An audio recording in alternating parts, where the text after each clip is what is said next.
Oh, do pardon the lateness. Hello, Nightland. Welcome to the stream. What a weirdly busy month. I never ever go outside, and all of a sudden I have to go outside a lot. Hi, Rebecca. Welcome to the stream. I'm excited. I think we're finally today getting to play the marriage part of this game. We went through from little baby to teenager, and now we're adults. I'm pretty sure I'm right on this one. How are y'all doing? Oh yeah, put me on the big screen. Let's freaking go. Let's load up the file. It's working a lot smoother than it was last time. I'm thankful. Okay, so we're starting out. Cove is our love interest, of course. We are deeply in love with him. We feel so normal about it too. So yeah, we're ready. Yes, I'm ready. Cove customization, both please. Oh, my boy's growing up so much. Look at him. Oh my gosh. I love that hairstyle. No, ponytail gang, here we freaking go. I'm still not gonna make you wear glasses. It just doesn't seem right. Earrings? My boy's got piercings. Tattoos? Whoa, that's a sick tattoo. Hi, Tunish. Welcome to the stream. Hello? Kind of want him to have that awesome tattoo. Hello? I'm on the big screen. Hello? Hello, Nightland's family. Hello, Rebecca, Galen, and others. That is freaking, that's epic. Well, I can choose his body type. I don't know what I want. I think I'll keep him jacked. I think that's funny. It's funny that he's just jacked now. Allow a Hawaiian. I'm not gonna. I get. You can't wear this. You can't wear this. That's distracting. I want a shirt. Oh my god. All right, wear the shirt. Whatever. I've been excited for you to go. I'm so sorry I'm late. I had to go take care of government business. Let's see. We don't want any drip on your wrist. Necklace. I don't care for this shirt. It makes him look like his dad. I don't want him to just wear this either. Oh well.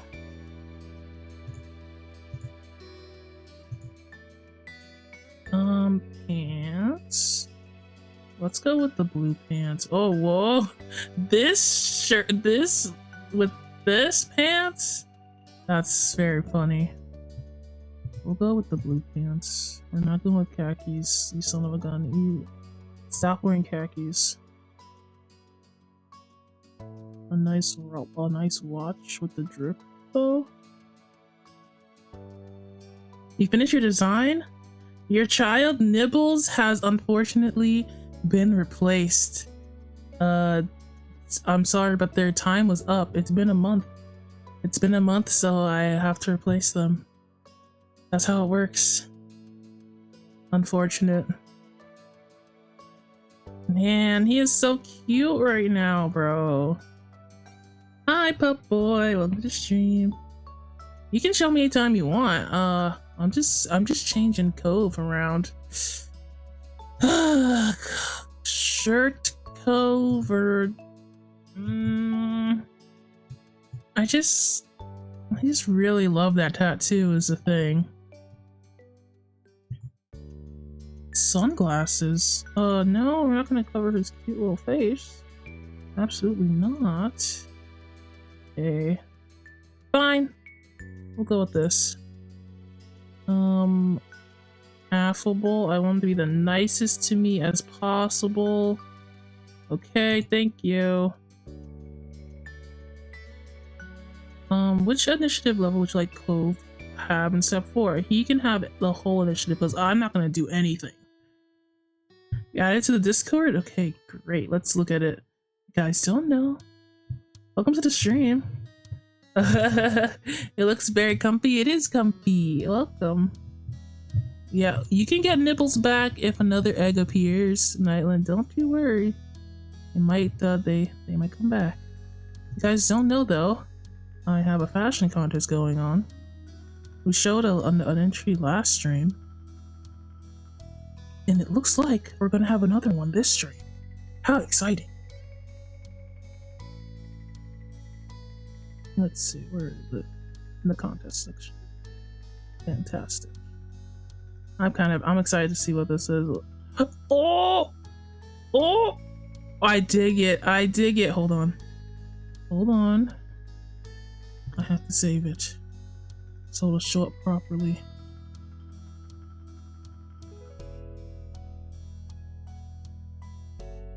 Oh my god, I totally dig it.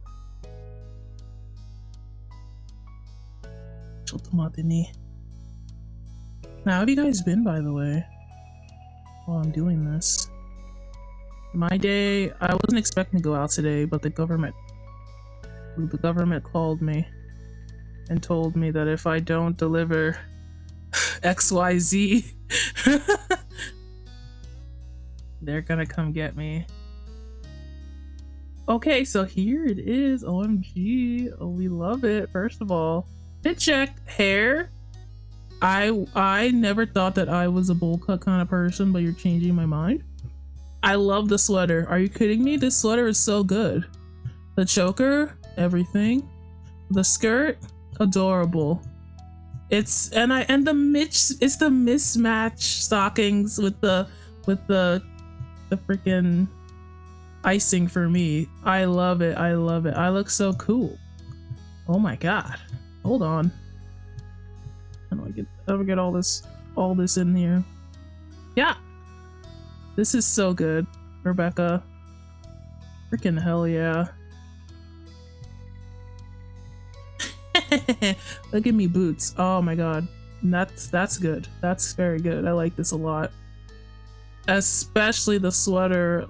I feel like it's me, but like different. That makes any sense. This is a fantastic entry. I really like it. It speaks to me. Replace Donny with this one? No, this is a contest. We have to vote. Femboy cuteness. I love it. Femboy realness. Everything about it. Fantastic. Mwah. Masterpiece. Arigato na. Already we've got 2 very good entries. Thank you guys. Okay, let's get back into the game. And so, your days growing up in the loving cradle of Sunset Bird came to an end.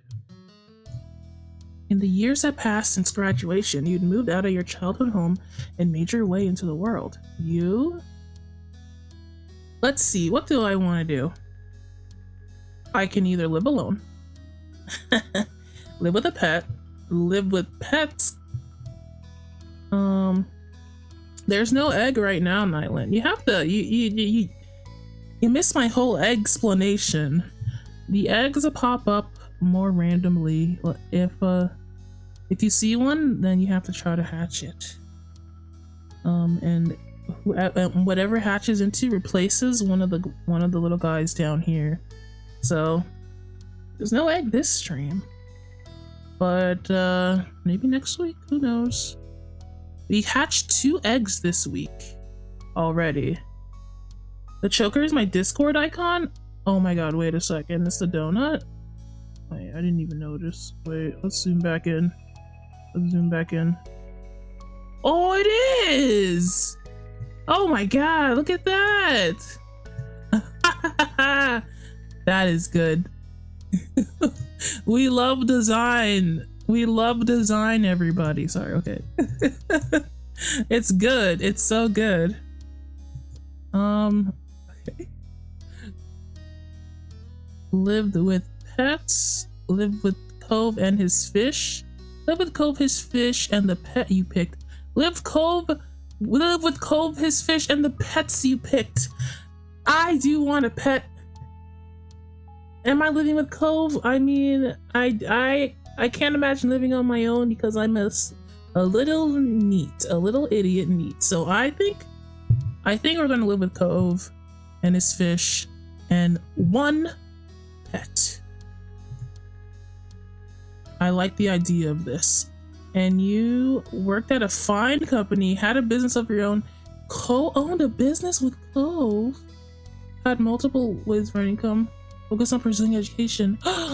A business? A small business? That sounds so cute. I'm happy. I'm waiting so long to show you. It was worth the wait, was it? I was delighted to see that. So, IDK, good job. Good job.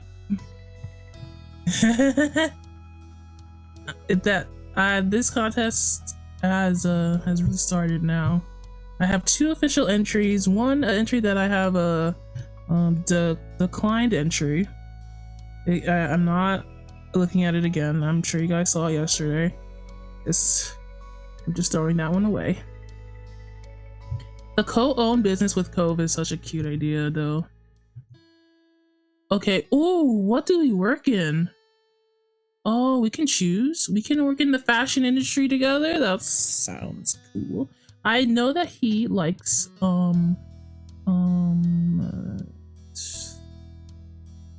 he likes fish, whatever. None of these say anything about what he wanted to do, which was like the last thing I remember him doing was working at a organization that helped sea life, and that doesn't seem to be here. So where are we working? Angelo doesn't get anything. He put me in the worst outfit imaginable, and I can't believe it. I'm gonna have to try a lot harder than that. Anyway, let's work on a game. Oh my god, that'd be so fun. Let's work on a game. Your family members went through the same kinds of leaps into independence. Liz and Lee both earned degrees and started fantastic careers in new towns. Their moms and Cove's father still lived on the same street they had for all those years. It was comforting to know that there were some things that remained in the old neighborhood. So despite the ever-changing reality of your adult life, your friends were still friends. Though of course things weren't exactly the same for them either.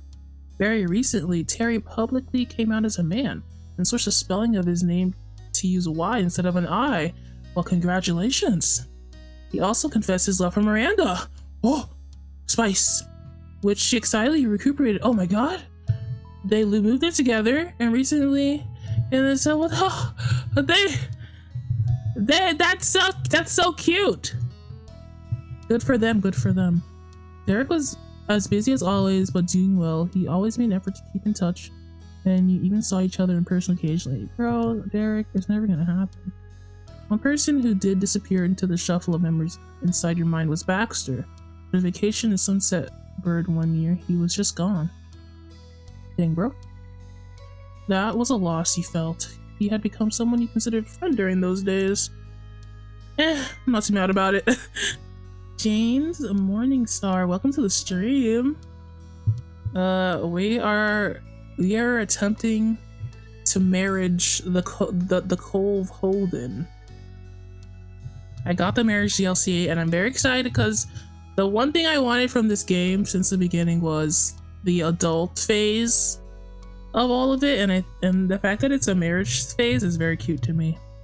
And then there's what became of the sad little boy who grew up with Cove Holden. Sad little boy. Yeah, I guess it's a good description. Thank you. Hope you're doing well. I hope you're doing well. Have you played this game before? Perhaps? Your deep affection for him was something that continued to last unabated over the years. Yeah. This is my first playthrough of the DLC. I played the free version of the game like last year or something. And now I'm back to playing it. So I've gone through all his years of life, and now I'm actually doing something new. So technically this is a new playthrough. I don't know what's gonna happen, but I am happy to see Cove again. Those feelings were tucked away on the inside. Hopefully it would remain that way. You don't want your relationship to change from what it was. The two of you began dating. He was your boyfriend. Two of you got together and then engaged. He was your fiance. No. I need him to ask me to marry him. That's the most important thing I want from this playthrough. I need it to happen. I don't want it to already have happened. Well, I haven't really played the game, but I am a VA for... What? You're the VA for Baxter? What? You have the deepest, most beautiful voice.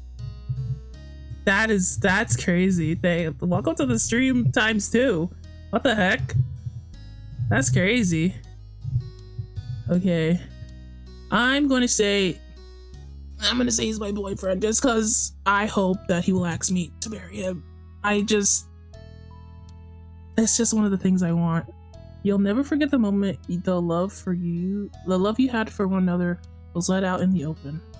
He truly thrived in his continued efforts of cultivating loving and supportive relationships with his family and friends. Cove is a good boy. I'm lovely? No, you're lovely. What's that thing? That meme? I don't remember. At the Game Awards? No. He truly thrived in his continued efforts of cultivating, loving, and supporting relationships with his family and friends. You couldn't say his personality had changed exactly. Instead, he became more refined. Cove was a warm, inviting, considerate man who took the lessons he'd learned over the years to treat the people around him with patience and understanding. Aww. When Cave eventually developed a picture of the future he wanted to have as an adult, it made perfect sense to you based on his interests. I don't think it makes any sense. Apparently you rerun a gaming business now. Oh no, you're beautiful? Is that what it was? Oh, no, you're breathtaking. Yeah, that's what it was. I can't remember the guy's name. I'm not LinkedIn that much, I guess. Cove got a 2-year degree, valid. He worked with you in your shared business naturally and worked part-time at Okra. Well, that's good. I wouldn't want him not to work there. Keanu Reeves, yes. Keanu Reeves, the gem of the internet. Helping educate the public on ocean conservation, participating in shore restoration efforts. I'm glad he's still doing that. I wouldn't want to take him away from that just to work on a video game. Our video game is going to be what I talked about yesterday, which was Story of Seasons, but it's actually a horror ARG. Yes, yes. We'll make millions. As an adult, Cove was able to recognize and have diagnosed that he was on the autism spectrum. AO was something that he hadn't been noticed by his doctors as a child, but it was still the same Cove he always was to you, and he was just glad to understand himself better. It thrilled you to see how happy and successful he'd grow up to be. With my ADHD and his autism, will rule the world. On the whole, life continued its steady beat forward, and you all went with it down the path you chose. It was strange and wonderful, but no matter how old you got, how far you roamed, or how long you were away, the home you had in Sunset Bird called you back eventually. Wow. Do I know how to drive? I don't know about that. Too unrealistic. So what do you think of Baxter? I think Baxter is lovely. I like Baxter a lot. I think that if I play this game another time, I'd probably get the Baxter DLC. I thought that I like forwardness in people, and I thought he was very kind with all the compliments. I like compliments. I'll take every last one of them. The car rumbled down the highway. You had started to zone out when the truck in the left lane loudly zoomed past. Your driver didn't remark on it. Just like anything else this trip, you went back to staring out the window, letting the scenery pass you by. I am assuming my driver is Cole Beholden. You did appreciate the spacious backseat of your ride.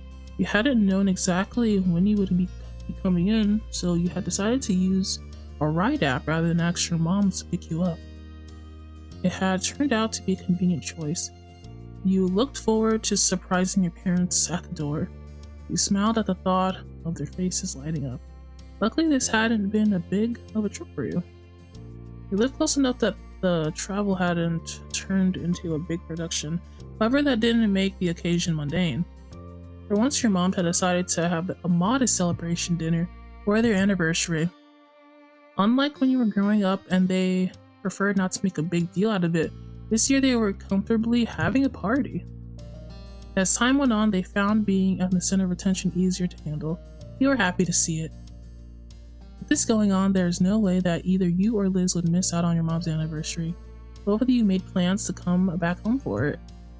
You didn't hear from Liz about her exact schedule, but you hadn't shared yours either. It reminded you of when you were kids and you both knew to show up for dinner, but didn't keep each other in the loop for each other's pre-dinner plans. This was the same concept after all. It's been nice. Unfortunately, I have to leave. No. But hopefully I'll be back in the future. Wishing you a lovely rest of the stream. Oh, thank you. Thank you for dropping by. What a pleasant surprise. I feel like I met a celebrity just now. Something stayed the same, yet it was definitely different from when you would see your sister every day and knew sort of what she was doing away from Osmosis? Osmosis Jones? Today, you had no idea. That's, if you know, this is the closest proximity to fame I've ever been. I've never met a famous person before. Things were always changing. You muse on how at times it was hard to believe you didn't live with your parents anymore. Yet you also couldn't imagine going back to living as a kid under their rules. Bro, I wish that was me. I don't know what you're talking about. The rest of the drive flew by. Your silent driver provided a smooth ride. No sharp turns or hard stops jostled you out of your own head. Your thoughts turned from introspective to observant. The landscape passing by became more and more familiar. You frequently recognized the landmarks and dotted the area. A grin came to your face as you passed the now entering sign for a sunset bird. Excitement built within you. You're really here. You are doing this. Your driver turned off on the street, and you realized that their map program was taking you to the way home that Ma preferred. You usually would have used the other side of the street to pass by the beach. In no time, the car had gone through a whole of town and pulled in front of your mom's condo. Heart slowed to a stop and parked. The buzz of the highway gone, you realized that you couldn't hear the familiar sound of waves. The air smelled like salt, and a rush of childhood memories flooded back. You started to gather your things and coming to yourself once more about how happy your moms would be to see you. After that, you'd notify everyone else that you'd made the trip safely. You pulled over your suitcase from the other seat and yanked at your bag from down near your feet. Tap, tap. You startled at the sudden sound of tapping on the glass. It caused you to pause. Did you really hear what you thought you did? Is it Cole Holden? So sorry, I'm a little excited. You weren't entirely sure because you heard something else, the window on the opposite side of the car rolling down. Confused you. What's so confusing? Do I have eyes? Am I blind? Confused you until you put it together that despite the driver's silence, you weren't actually alone on this car. The driver must have pressed the button. Someone had to be there. Turn your head to face down the open window. Girl, what is there? Yes, it is Cole Holden and his sweet tattoo. Oh, there he was, leaning his arms across the window.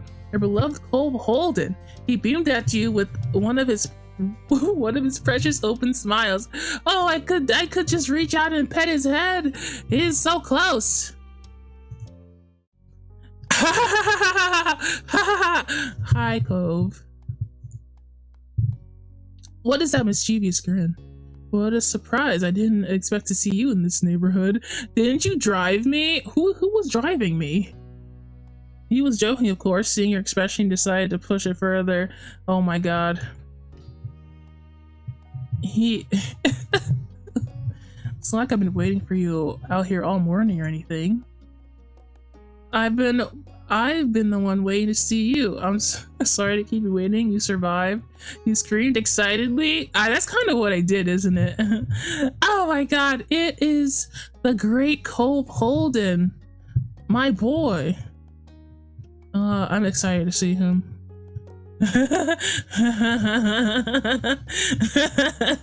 Hi Pax, welcome to the stream. He laughed at your reaction. You can see the car's driver raise an eyebrow from the rearview mirror, but it didn't let it stop you. Oh, I'm in an Uber or something. I'm not.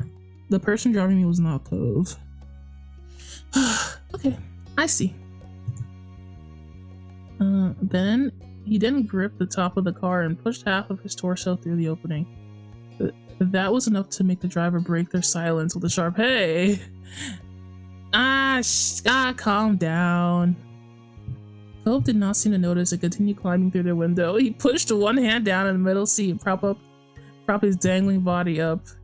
He could use the other hand to caress your cheek as he leaned in as close as he could. My god, I missed you. Shut up. Oh my god. Where's the shut up button?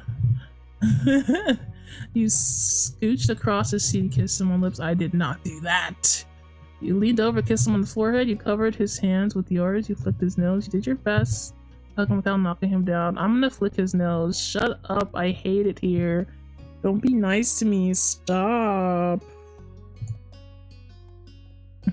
You stretched your hand out to give him a solid, friendly flick on the bridge of his nose. Never again. He gasped indignantly, but even then he couldn't cover his smile with the fake affront. Ah! Okay, now get out of the window, you crazy person. You're so cute. I really should have expected to see you in your windows. I like that answer. My man has been climbing through my window since we were kids. I promise this was unplanned. I know, it still doesn't make a difference. Cove's smile turned awkward as his arms started to bend over. I don't even know what position he's in right now. Causing his body to slide downwards with it. He turned his head to the driver. Sorry, is he Canadian? Sorry. I'm always causing trouble with this neighborhood. Cove shifted around some more and squirmed back the way he came. After you had successfully pushed off the window and landed on the pavement with a thump, you opened your car door. Ah, sunset bird, how I've missed you. You threaded your arms through the various straps of your bags and climbed out. Phil took a few long strides around the back of your car and quickly met you on your side. Oh my god. I didn't know these jeans were ripped. Phil stood in front of you, and it struck you that the two of you were back in Sunset Bird, reunited once again on this street. He's great. Yeah, I'm sure I'm gonna love him even more. You gave him a friendly punch. Okay, we are dating. That is apparently what we are. I held out my hand for a high five. Come on now, what are we doing? We're giving him a good hug. But you put you were still holding on to your luggage? Oh my god. No. Yes. Yes, no. I'll put my bags down first. You dropped your bags on the paved road and got a bouncing start to leap into Cove. He caught you, unsurprised at your action. Yes, good. When you were situated, he leaned back on the balls of his heels and fully lifted you off the ground. Oh man, he's either very strong or I'm very light. His goofy grin let you know how much he was enjoying your enthusiastic embrace. You were too tall for him to pick you up from far off the ground. That being said, he still gave it his best effort, and you enjoyed the intercell between your toes and the pavement. With one last swing, he let you back down. You were ecstatic to be around him again and absolutely thrilled that it was here in town that you were together. This is true. I love Cove. He is so cute. Look at him. Good boy. He's like a puppy. I wonder if he's still like a puppy. Even if it had been only a short time since you'd seen him off, you had still missed Cove greatly. It somehow felt a lot longer. Given your different schedules and traveling availabilities, it had worked out better for Cove to head out to Sunset Bird first. When they arrived the evening before, however, secured the hotel room. We have a hotel? Until now, you'd never had to deal with that inconvenience of being in a tourist-heavy area. It was a fight to get a place to stay close by during the heat of summer vacation season. Don't I live here? Why didn't I just go to my house? Living without him at your place was strange. It was basically a part of you at this point. You were glad to feel whole again. Oh! You idly shifted your luggage. And then it struck you that you were short. You were short one? What am I short on? You go out in such a hurry, it was left behind. You reached the back of your car out. Both stood aside as you made a dash for the door. You shouldered the small bag and felt relief when you were able to brush your teeth tonight. Oh, I was missing a bag. I see. You got everything this time? Yes I did. You stood up straight. Everything truly gathered up and out of the car, gave the back seat one last glance and nodded. That's so me though, I always leave stuff behind. Cove shut the door after you had moved out of the way. The two of you stepped off the street, gave the driver some room. Cove waved. Sorry again. So sorry. You too, Rebecca? Yeah, it's the struggle. The driver said nothing and drove off. It's fine, I get it. With the road clear, you let your gaze drift across the neighborhood that you had known forever. It was such a small place to spend so many days. You were flooded with memories of going up and down the street during every stage of your life. Ah yes, the stages of my life in video game form.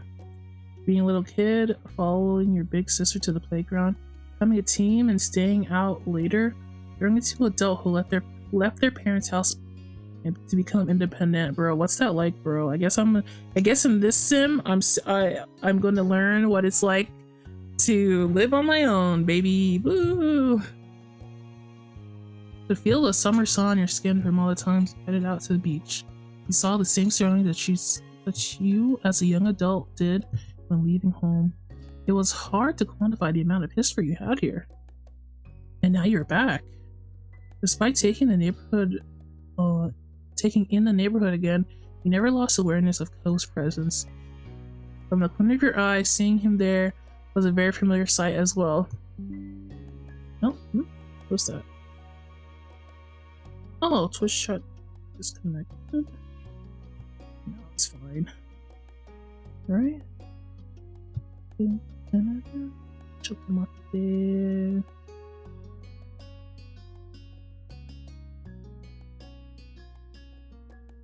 Okay.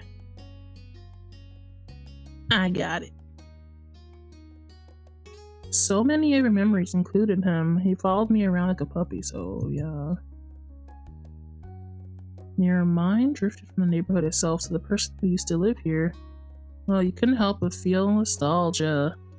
I feel like this is so, like, appropriate since I did leave the game for like a year, and now it kind of does feel nostalgic a little bit. You still remembered his face, his voice, the scar on his arm from the days long gone. He'd changed so much since you had first met him, yet even with those changes, he was always recognizable. I mean, look at that green hair, those eyebrows. He was familiar like the sky was, and the way you knew the sea. Every day they may appear different, but they're still an inextricable part of life. It was the world, with help from Mr. Holden, and his ill-thought $20 bill that brought you together to begin with, but the two of you had chosen each other. Ah, yes, when his dad paid me to talk to him. Those were the days. You never let your interaction fade. You had decided to nurture your relationship into what it was. You continue to keep Cove close into all the rest of your adult years. Cove was the partner you wanted for life. You couldn't be more grateful to call him your boyfriend. It would be impossible to imagine life without him. Cove noticed you staring at him for a while and smiled with his eyebrows rising in curiosity. It was very transparent in his question if there was something more to say. You shook your head and returned him a soft expression. Yourself get carried away in the tide of memories, but now it's time to focus on the present. Ready to see my mummies? I bet you're so old. Cove nodded and pointed at the luggage bundle around your legs. Can I help you with any of that? Yes, thank you. Let's go. Gratefully passed him a bag. It was a lot easier to balance everything out that way. Use both hands to take hold of one piece of luggage and stood tall, pleased to be able to provide his assistance. Thank you, Mr. Cove Holden. The bag situation resolved, the two of you strolled over to the Donuts residence's door. That's my mom's house. You started to pat your pockets instinctively, only to realize that you no longer carry the key to your house. Your eyes scanned the entryway, a little lost, only to spy the doorbell. The thought of having to ring it felt super weird. Ringing my own doorbell? As you pressed the inconveniently placed button on the wall, you remembered that no matter how much this place would always be a home to you, it wasn't where you lived. Bro, that's so crazy. I can't imagine. Being back here was like putting on a uniform after you quit the store where it came from. It had remained the same, but circumstances had changed. Hope shifted his feet awkwardly, obviously also thrown about you being stuck out here keyless. You heard muffled voices and shuffling around from inside. Your heartbeat sped up in anticipation. I don't know why I would get rid of my key. I feel like I would just keep the key. Do they take them from you? Why would they take it from me? It's my mom's house. Let me in! The door swung open and there was your mom's smiling face. She immediately brightened at seeing you standing there. Oh my god, Grandma. She's Grandma now. Well. Mom twisted her head back and gave a shout down the hall. Don't say it. She twisted her head back. That sounds so scary. Lanny, guess who's here? There were more distant noises. No doubt Ma getting up from wherever she was to come see. Her high-spirited words rang out clearly. I hope it's one of my children. Mom snickered, holding the door only half open to hide for a little longer. To hide me? Oh. Cove flushed as if suddenly realizing that he was going to be present for your mom's enthusiastic welcoming of you. He smiled to reassure him that he wasn't intruding. Ma finally reached the door and peered over Mom's shoulder. Oh, this was always my favorite, Mommy. It is. Hello, Donny. She gave you a once-over, patted the tops of your shoulders, and moved down the sides of your arms before she nodded in satisfaction that you were in one piece. How sweet. They are adorable. This is a wonderful surprise. Ma inclined her head to Cove next, not leaving him out either. Hello, sweetie. You count as one of my kids at this point anyways. I have double the surprises today. Yeah, Cove. Don't be shy. You know my moms. You snorted at your mom's greetings. They never change. Cove bashfully waved at them. He hadn't fully relaxed, but he had settled down at their welcome. Well, don't just stand there. Come on in. Your mom moved aside and held the door open for you, gesturing for you to enter. Ah, the smell of home. You stepped into the living room. It was comfortable and cool. Cove was half step behind you, his eyes on the new painting your moms must have added since the last time you were here. things were mostly the same, but there were more decorations since you had seen the house last. Mom may have gotten the urge for some interior designing again. It looks exactly the same. What are you talking about? It struck you how odd it was to be the guest, only observing their choices for living space here, rather than a full-time occupant. You know, I don't... is it like that? When you go back to your house, Rebecca, anyone else, like, is it like so... Is it an odd feeling? I feel like it wouldn't. I feel like if I'd been gone for a while, I'd come back and I'd like go back into my old habits. It is? Huh. Interesting. Like the only reference I have is if like go on a trip and I come back after like a week. I come back to my house and it's just comfortable again. Ma came up in front of you, excitement in her eyes. I'm so glad you're here. You know, your mom and I would have been happy to pick you up, but you're self-sufficient and responsible. That's okay. What matters is that you arrived safely. Ma appeared at her side with a nod. Welcome back, kiddos. Appreciate that your parents respected you as an adult, even if mom still called you kiddo. Mainly because no one lives where I grew up? Huh. So this man, I guess if no one's there. Or maybe none of your stuff is there? It'd be weird. You figured long ago that you'd always be her kiddo no matter how grown you became. Part of the whole parent-child deal with her. Obviously I'm gonna hug my moms. What is this? Hug party. Another step forward and pulled mom and ma into greeting hugs, squeezing them tight. And their arms wrapped around you in turn, and you could feel their love. You could feel their love for you in their embrace. I'm happy to be here. Miss you both. It's so great to see you. I thought you deserved a little break after everything I put you through. I wanted to surprise you. It's just great to see you guys. Sadly, my mom lives 6 hours away. Aww. Then I'll say I missed you both. We missed you too, Donny. It's always nice when I'm able to come by. Your mom's giggled, please. I hope you've both been doing well. Is everything set up for your anniversary dinner? We're happy to help if there's something we can do. We've been plenty fine. It's been a little quiet, but that's not a bad thing. Mom placed her arms around Ma's shoulder and gave her a side hug. Don't worry about the party. We're just planning to eat the cypress. Nothing fancy. What the heck is a cypress? Which is kind of a funny thing to say about a pretty fancy country club. My family is rich. Biggest issue just has been making sure everyone could make it for the day. Speaking of which, Liz will be arriving tonight. We're planning on picking her up later. I guess Liz isn't as grown up as Donny. No, come on.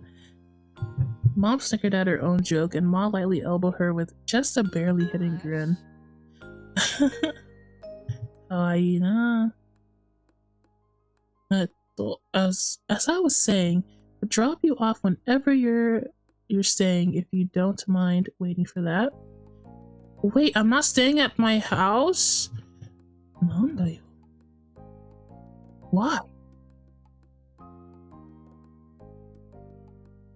What did you guys do with my room? I'm sorry, there's no space for you in the house. It's gotten crowded in those old rooms since you and Liz moved out. I don't know where all this stuff keeps coming from. Sure you don't, Pamela. It's okay. Cove already has a hotel room I'm gonna be staying in anyway. We have so much money. Huh? I mean, why would I stay in a hotel? That's a lot of money. I guess we're just so financially secure.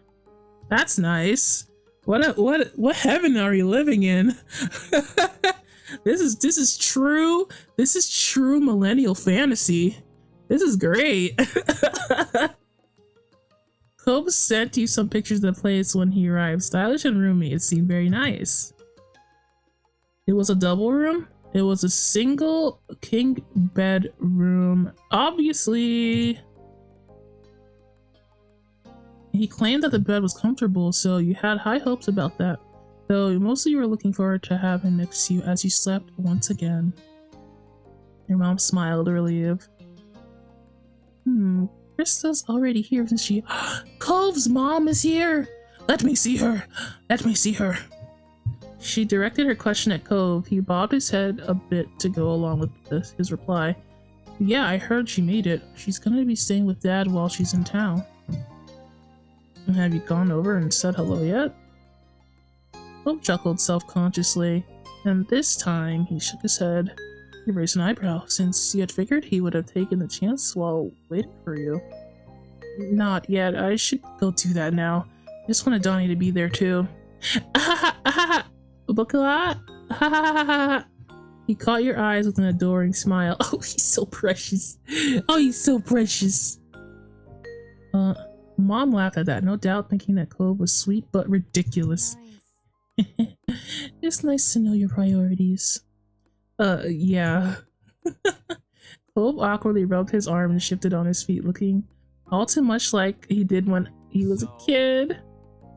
Donny, do you want to go over to my house now? That's a good idea. We won't be leaving until late evening. You heard Ma, let's go see your parents. You son of a gun. Cove perked back up, excited once more. Dog boy, he's doggy. Well, keep an eye on your things while you're out. There's no reason to be carrying all that around. You set down your bags in the room, tucked into a corner where they wouldn't be in the way. Cove helped. Your moms waved the two of you off as you walked back to the entranceway. Thanks, see you soon. Mwah. You waved back and opened the front door for Cove. With that, you're on your way to see Cove's family next. I'm gonna forgive his dad for all his transgressions, but he has one more chance. He has one strike and he's out, I freaking swear. Anyway, this trip put a special little pep in Cove's step. As you crossed the street to his dad's house together, your spirits were equally high. Doing this, you felt like a teen again. You had known Cove's parents for a long time now. When it came to what you called his dad, I'm gonna stick with Mr. Holden. I don't want to call Cove's dad. I'm not gonna call him Cliff. We're not friends. We get to see your favorite dad. Yeah, my absolute favorite dad. Hello, Mr. Holden. At this point, you couldn't imagine him calling him anything else. Despite it being formal, it rolled off your tongue naturally. For his mom, you called her mom 3 in a non-serious way. Should I just call her Kyra? KJ Cutie, welcome to the stream. But I'm in love with his dad. Well, I mean, he is a catch. But it's just not for me. It's not for me. That's fine. Should I call her Kyra? I mean, I already call her Kyra, so I'll just keep calling her Kyra. I don't know. She always preferred that, even when you were just a kid. Honestly, you couldn't imagine calling her anything else. Cove hopped up to the front door and didn't bother knocking. He twisted the knob and it swung open. Oh, by the way, KJ, welcome to the stream. The grin Cove gave you a gratified thumbs up. You shook your head in disapproval, but you knew that you hypocritically supported his behavior. Your dad is lucky we aren't criminals. Anyway, he brushed your comment aside and went right into his old home. This place. Mr. Holden was there, standing in his kitchen and babysitting a pan at the stove. Hey! Oh my god, his dad is not aged a bit. Turned his head to the sound of footsteps as he brightened instantly at the sight of you both. Both matched his enthusiasm instantly. They're huge. Is he taller than his dad right now? Oh my god. Mr. Mr. Cole Holden, oh my god, he's so tall. If it was anyone else, he would have thought it was lighting up with childlike joy over seeing his dad again. His dad does look younger than him, doesn't he? Yeah, that's what I'm saying. I know, the only thing I know is that they had Cove when they were also young. It might have, I think it was a teen pregnancy. So they do look young, but like this young? I don't know. That's very young. But since you knew that Cove was actually like a kid, you were aware this level of happiness with Mr. Holden was definitely not equivalent to any childhood feelings of his. Dad! Wow, he likes his dad now. Cool! I mean, he did when he was a teenager. He like grew out of his rebellious phase. Cove is like 6'4". Humana. What? He's like, what now? 6'4". I gotta look him up at like this. Like, hello, Cove Holden. What's it like up there? Yeah, and I'll show the mama. Let's see her. Mr. Holden graciously pushed what he was cooking to a different burner and flipped off the heat. Rush over to you both. Cove flew forward and met him with a halfway hug. Cove squished his eyes shut and held his dad tight. Mr. Holden soothingly rubbed his son's back. The more of an adult Cove became, the more he turned into a big daddy's boy, it seemed. Yeah, I see that. Oh, you miss your son. Oh, it's such a cute moment. It was sweet, and teasing aside, it was wonderful to see them at this place in their relationship after years of struggling to connect. When the hug broke, Mr. Holden hooked an arm around his son's neck, let out a deep laugh. I still can't believe you outgrew me. Yeah, I know, Jovies, welcome to the stream. We got two hotties alert. I really thought I had that on him after he graduated from high school, but then he kept on growing. Chuckling, he shook his fist in mock anger. Cove ducked his head and laughed in kind. Would you believe that this guy is his dad? This man does not look a day over 20. Jesus. Sorry, Dad. Cove's cheeks turned pink and averted his eyes. He was becoming bashful, so you knew he had more he wanted to say, Cove softly added. But I was raised really well. Oh my god, what a sweetheart. He becomes sweeter and sweeter every year. His dad's expression instantly crumbled with emotion. He sniffled, Cove put an arm around him too, and tugged him into a side hug. Oh, this is so freaking cute. He observed their little reunion fondly, happy to let them enjoy their moment. They were a perfect pair of sentimentality. So Holden eventually returned his attention to you. Hi, Donny, great to see you. He pulled away from Cove and approached with a little wave. He was back to his cheery self. I am not hugging Mr. Holden. I'm not gonna say jack squat to him. I know, I haven't seen his mom yet. I'm waiting to hug his mom. Not you, Mr. Holden. I'm just gonna say hi. It's nice to see you, Mr. Holden. I'm gonna hug him, okay? I'm too awkward for that. I'm not gonna high five him. We're not that close. I'm just gonna smile. Hello. No, I'll wave. I'll at least wave. It's Your polite greeting brought you only a couple inches forward. Mr. Holden nodded, knowing you well enough to be endeared. I miss seeing your face around here. Thank you, Mr. Holden. Mr. Holden cleared his throat, pulling attention to himself. He crossed his arms. Ahem. Before we get too carried away. It's not a real reunion yet. Kyra's still in the guest suite. I'll go get her.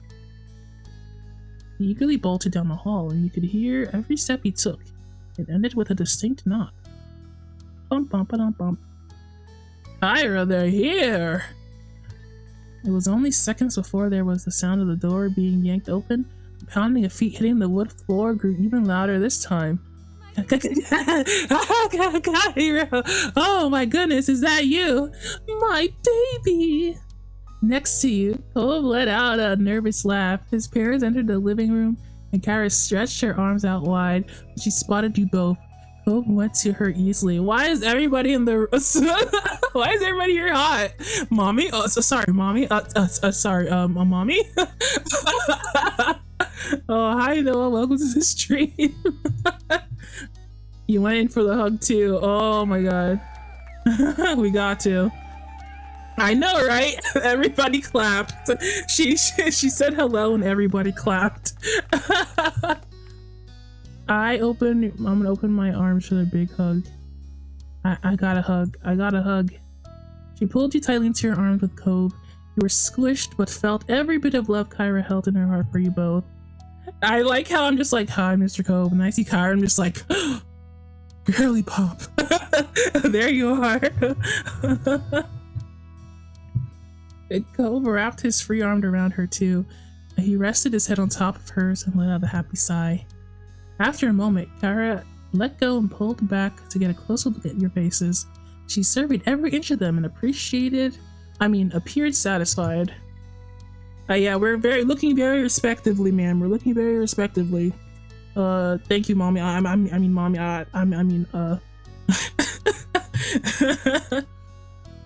I wish I could stay in this hug forever. You're both looking well. That's wonderful, and just what I like to see. Thanks, and hi, Mom. You look great too, Kyra. Noah 113 says, you can't judge me. Look at everyone in the chat. We're all simps. Yes, it's true. It's true. Yeah, I'm gonna say you look great too, Kyra. Awooga, you know what I'm saying? JK. JK. Looking respectfully. One day soon, I'll let you in on my secrets. Oh, wow. Okay,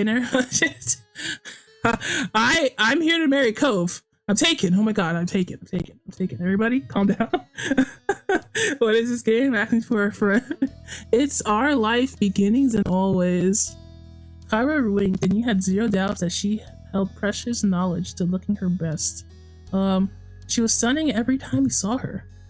I'd be honored, ma'am. So what's new? How have you both been? Why are they all beautiful? Wow, I just walked into beautiful world? Kyra gave a nod for Mr. Holden to go first. Cheerfully, he waved a hand.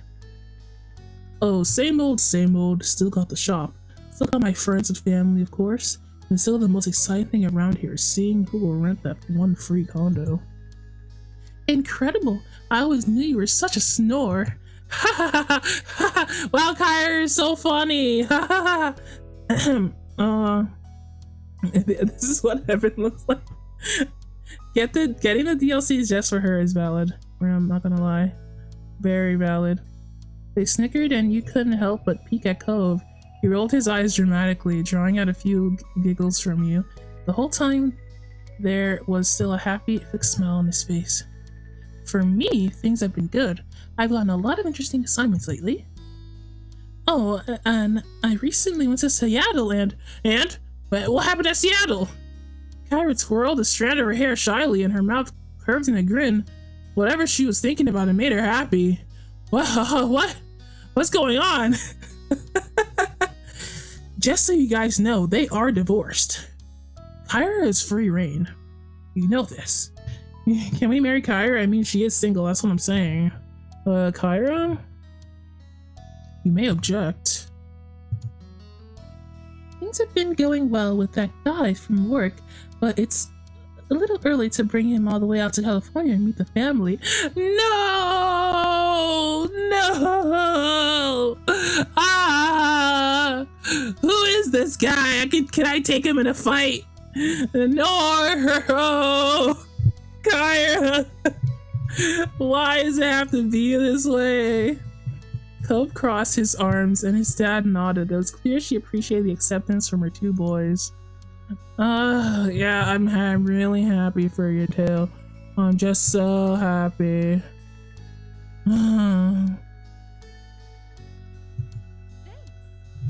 Yeah, so happy. My heart is broken, my dreams are crushed. This is terrible. You were honestly glad that things were going well for her. She was clearly grateful for your approval as well. Yeah, whatever. So that's us. You two have plans for your first day back? The only thing I have to do is pick up Liz later tonight. Oh, freaking F's in chat, bro. Kyra is taken again. Once again, taken away from us, our beautiful angel. I can't believe this. The only thing I have left to do is pick up Liz later tonight before we head back to our hotel room. Man, she was supposed to be ours. I'm still waiting for the DLC where we date the moms. Please, I'm begging. I'm right here. Please. You're great. Okay, Mr. Holden. Nobody asked you. He suddenly looked over his shoulder, his eyebrows pushed together. I'm glad you're here, but I just remembered that I was in the middle of cooking something. Oh, now all three of them are on the screen. What is happening? What is this beautiful world? What's going on here? What the heck is happening right now? What the hell? Get out of here.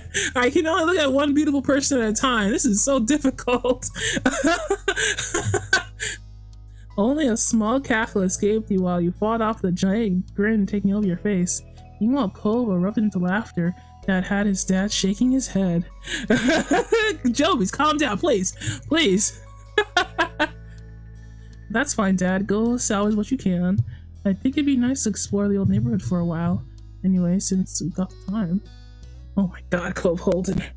I can't look straight directly at him. It's too blinding. It's too blinding. I can't look. What am I supposed to look at? Cove directed the last part to you as he spoke, hoping that you'd want to go with him. You nod automatically. Yes, sir, yes, please, let's go.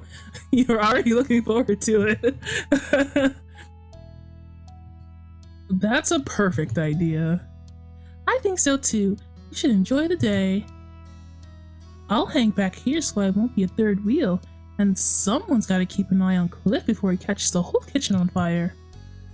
Mom, you're not a third wheel. Gulp stiffly stuck his arms against the side like a child. A small smirk tugged at Kira's mouth. She winked. You know what I mean. Have a good walk. I'll see you both later. So this ne. Cheerily, Mr. Holden waved before going back to his cooking. Hope smiled warmly. When am I meant to be looking? Who am I supposed to look at right now, bro? Gives you just enough peek at what the Jobies, calm down. Somebody get the fire extinguisher for Jobies. Please. Bye, we'll see you soon. Oh my god, Cove. Thank god we got out of there. My chat was getting rowdy. They were bow-wowing and woof-woofing and a wooging. It was crazy. Cove trailed behind as you walk into the welcoming summer sun. He stopped, closing his eyes to stretch his arms out in the warm rays. Something. I hope I read that right. Somebody call 911. Shorty fire burning on the dance floor. Anyways. Satisfied, Cove turned to you and carefully took your hand in his. The heat of that was better and more comforting than any ray of sunlight that could shine on you today. Ahaha. Yay! Stepping closer, you squeezed his hand, your mouth curved into a playful smile. Let's get out of here. Yeah, let's go. Let's freaking go to the beach. Let's get away. Naturally, you found yourself heading down the road towards the beach. Your spirits rose even higher as you strolled across the sand, heading for the shopping district. Arriving, you wove past tourists who were taking in sights for the very first time. Being a local was a badge of honor you wore proudly. Oh my god, he's so close. He's so close. You casually walked past the shops. Over the years, some had closed down, but many of the stalls were still exactly the same as they were when you were little. Please, Mr. Cole Holden, I'm trying to run a stream. With that, your stroll along the shopping street picked up back where Cole had made it drop. I don't know what I read. The sun arced across the sky as you went up and down the road as a pair. By the time you returned to the beach, day was beginning to fade into night. Cove kicked his shoes off, tossing them into the sand. He wanted to get his feet wet in the waves as fast as possible. Oh yes, let's go to the water. Let's just splish splash in the water. How fun. He is a mermaid. Well, in my headcanon he is. I mean, he should be. In seconds you had your feet free and your shoes abandoned in the sand. You kept going until you were ankle deep in the water. Hey Rabbykins, welcome to the stream. Ah, it's even closer than before. There will just be fire. I see. When I see the guy dating Kyra. Bro, who's ever dating Kyra, we are fighting. We're fighting immediately. That's crazy. What? How? It's impossible. It's impossible. And then you bag such a. Anyway, Clova sighed contently. He followed his line of sight to the setting sun, painting the sky with hues of orange and. It really feels like summer now. Yeah, doesn't it? Hot man dating sim? Yes. Yes, it is. He wore a bent smile when he turned to you. The light illuminated like a halo behind him, and the sight took your breath away. God, don't look at me. Don't look at me. Ugh. Why is he so pretty? What's wrong with him? He is Kyra's son. You know, you have to expect it, I guess. In fact, it's hard to think of anything that feels more perfectly summer than moments exactly like this. Being here at sunset in Sunset Bird with you. I'm melting. We're all melting in chat. I'm glad we're able to come visit. I do like our living situation now where we're just being neighbors, but still. You hummed in agreement. Hee hee hee hoo hoo hoo. Your heart fluttered the moment you met Cove's eyes. Your mouth lifted into a pleased smile. Okay, what should we say? I'm happy too. Of course, we would have ended up like this again sooner or later. This is a wonderful day. I guess it's not so bad being back in the old neighborhood. You didn't have to say anything. We're never not gonna say anything, are we?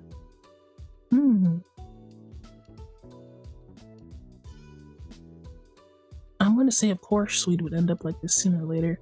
I have a big brain for predicting these things. You crossed your arms. Cove looked up from the sand, meeting your gaze with a bent smile. It's inevitable. That sounds just like me. Does that not sound like me? The inevitability of this moment, Cove. You understand? Cove remembered quietly, losing himself in his thoughts again. Shortly after, you saw his hand shoot down into the sand. He stood straight back up with a lopsided smile and got to work brushing the sand off his prize. You knew that a single word Cove found a new shell for your collection. Yeah, we have a shell collection! As you wandered down the beach, Cove followed at your side in comfortable silence. Your shadows stretched across the sand like they were leading the way. The only noise you could hear were the soft footfalls of your feet and the waves gently rocking into the shore. For a moment in time, it felt like there were only two of you in your own little world. Also, not to flex, one of the voice actors was in this chat at the very beginning. That was really cool. That was the most famous person I've ever met in my life. It was brief, but it was a moment. Yes, he was here. Or they were here, I don't know. Baxter's VA. It was amazing. Anyway. Eventually the bubble popped when you realized that your phone was going off. It was Ma, hoping that you were going to be back soon. Yeah, we're coming back. I gotta meet my sis. Curious, Cove's eyes slid down to your phone. You let your hand fall back down to your side. You held your phone pressed against the palm of your hand. It's Ma. She wants to know when we'll be there. Cove scratched the back of his neck and shook his head. His mouth twitched like he had a funny thought. What are you thinking about, Cove-san? Dang, parents always trying to make us come back home after it gets too dark. We are too old for this. Let's see, there's no escape from curfew as long as we're in this neighborhood. Parents are such a pain, right, Cove? Yeah, Baxter's they were so nice. It sucks that we have to leave already. I wanted to be here for just a little while longer. Welcome to the stream, Jan. Frowning, you kicked the spray of sand forward. Cove gave a soft look. He sure did. Jeez, crackers. We'll come back soon. Promise. I promise. After one last glance, you put your phone away again. He'll give us a small shrug. Ready? Yeah, let's go. God. It's so cute. And together you left the beach, feeling the call of home pulling forward. The both of you ran towards your mom's house, leaving the waves behind and welcoming the beginning of summer. But when you ran up from the beach, sand flying from your steps, Cove made it to the road first, but you managed to catch up to him by the time you reached the house. It wasn't exactly a race, and yet it also wasn't not a competition. Man, I can't believe you missed seeing Kyra, Jan. You would have gone crazy. Both of you were laughing by the time you bumbled through your old front door together. God, he's so tall. I feel like that little Donny emote that you just used. I feel just like that. You inhaled deeply and shouted loud enough to be heard anywhere in this house. We're here! Ollie ollie oxen free! Your moms were seated in the living room. Their eyes sparkled as they locked onto you and your light dusting of sand. Welcome home. Mom leaned forward, eyebrows raised at your jubilant entrance. Ma sighed wistfully. Aww. That brings back memories. Put on a proper shirt, whore. Shut up, Jan. I know. Shut up, Jan. Don't tell him what to do. Let him be. Why would you say this to him? This is not a Denny's. This is a beach front property. Cove chuckled shyly as he scratched the back of his head. I hope we're not too late. Nope, you're just in time. But you better start packing it up. Liz will be waiting. Ma nodded and stood up from her seat. She lightly ran her fingers over her clothes to smooth out the wrinkles. It took you a second to remember where you had put your stuff. You needed to get it all in the car so you could get everything back to your hotel. I wonder if what our hotel looks like. Can I help? You shrugged and directed him to your bags. With Cove, your mom's, and yourself on the job, it only took one trip to the car to get everything. Let's freaking go. I will not let any man rest, especially this one. That's your prerogative, Jan, I guess. Cove firmly closed the trunk and you thanked everyone for the assistance. Of course, kiddo. Come along, Donuts family. Let's get in the car. Yeah, Donuts. Come on, fam. Let's go. Get in the car. We're going shopping. That means you too, Cove. You know you're essentially family anyways. Thanks. Exactly. Well said, Donny. We're in this old thing.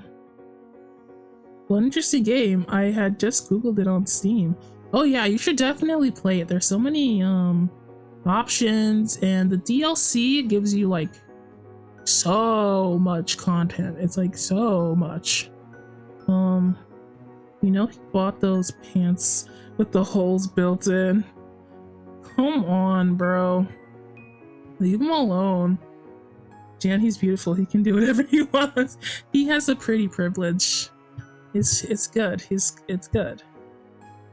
Both climbed into the backseat with the decidedly touched expression on his face. He got in on the other side. and everyone was situated and buckled, the engine was started and Ma pulled out onto the street. We're gonna go pick up my sister. You couldn't help but feel amused. Or either we're picking up our sister, or my sister, or we're going to the hotel. I don't know which one comes first. You couldn't help but feel amused to be stuck in the backseat with Cove. Your mom driving you around, it really was like you were kids again. Cove caught you staring at him and gave you a bent smile. It was probably on the same wavelength as you, from the sheer mischief in it. There was some light chatting on the drive. No one brought up anything too deep, and it mostly became swapping jokey stories. So this ne.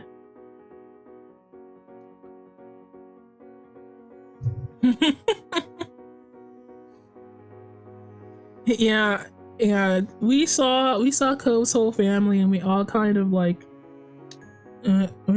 just like died on the spot, I think. The entire trip was marked by a heavy sense of anticipation. Everyone was excited to see Liz and hear what she had been up to. Okay, we are picking up Liz. When you're near the airport, why is it always nighttime when you go to the airport, by the way? Is that for any of you the same way? I feel like I've only seen the airport at night. When you're near the airport, Mom pulled out her phone to call Liz. Ma followed the signs to the correct pickup area and asked you to shout out your sister if you saw her. Hey. Yeah, Liz, we're at Wing B. There's a blue sign that says North America. This is picking up somebody from the airport simulator? Oh my god. Tell her we're right in front of the building with the blue windows.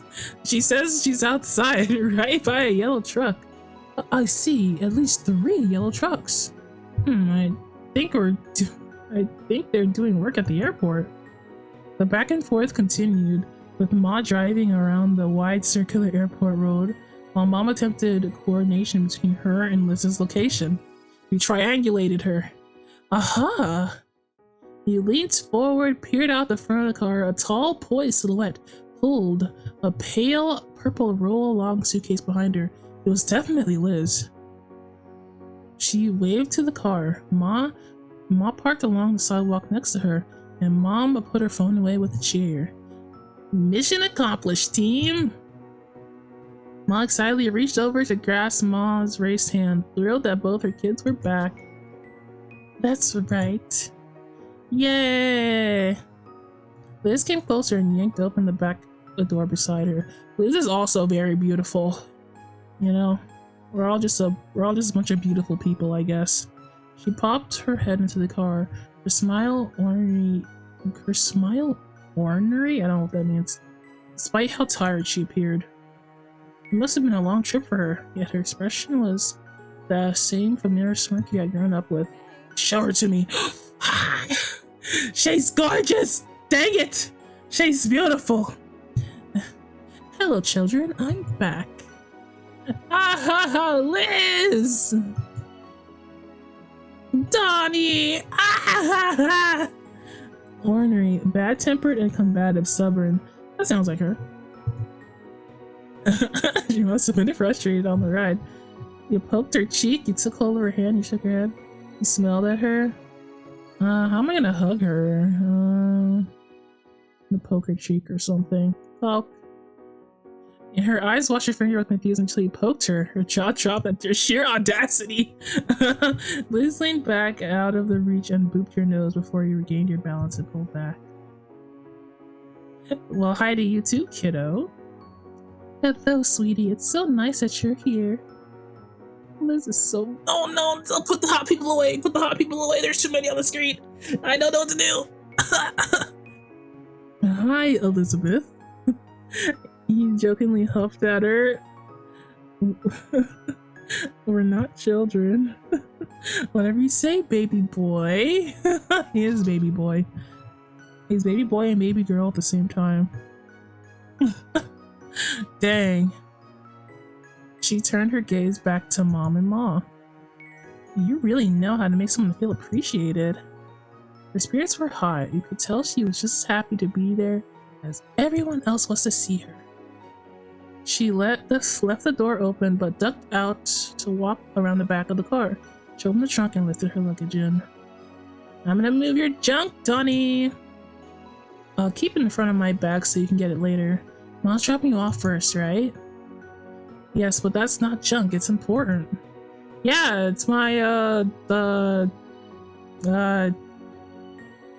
don't know, my plushie? I don't know. It's probably what's in there. Liz slammed the trunk closed without responding. Liz swung around the open door. He noticed that her hair had a few flyaways, no doubt from the long day of traveling. Oh no, my sister is not in perfect condition. Whatever shall I do?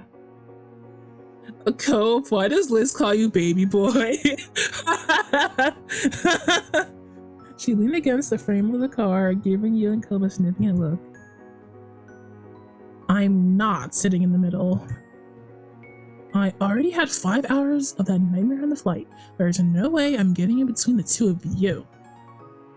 I mean, really, who would ever want to be the person pulling Cope Holden and Donny Donuts apart? Ah, Liz is so friggin' funny. Cope puffed up indignantly yet again at her classic tease of your relationship. Liz continued along like she didn't notice. I don't care how you decide who's scooting. I figure you can fight it out somehow. Cope glanced over at you and shrugged. He unbuckled his seatbelt and moved to the middle. I guess I've always have a bossy big sister. I love her. She's everything to me. I'm glad she's my sister. I'm sorry, you're always in the middle, Cove. Some people just must get their way. Good job, I wasn't moving.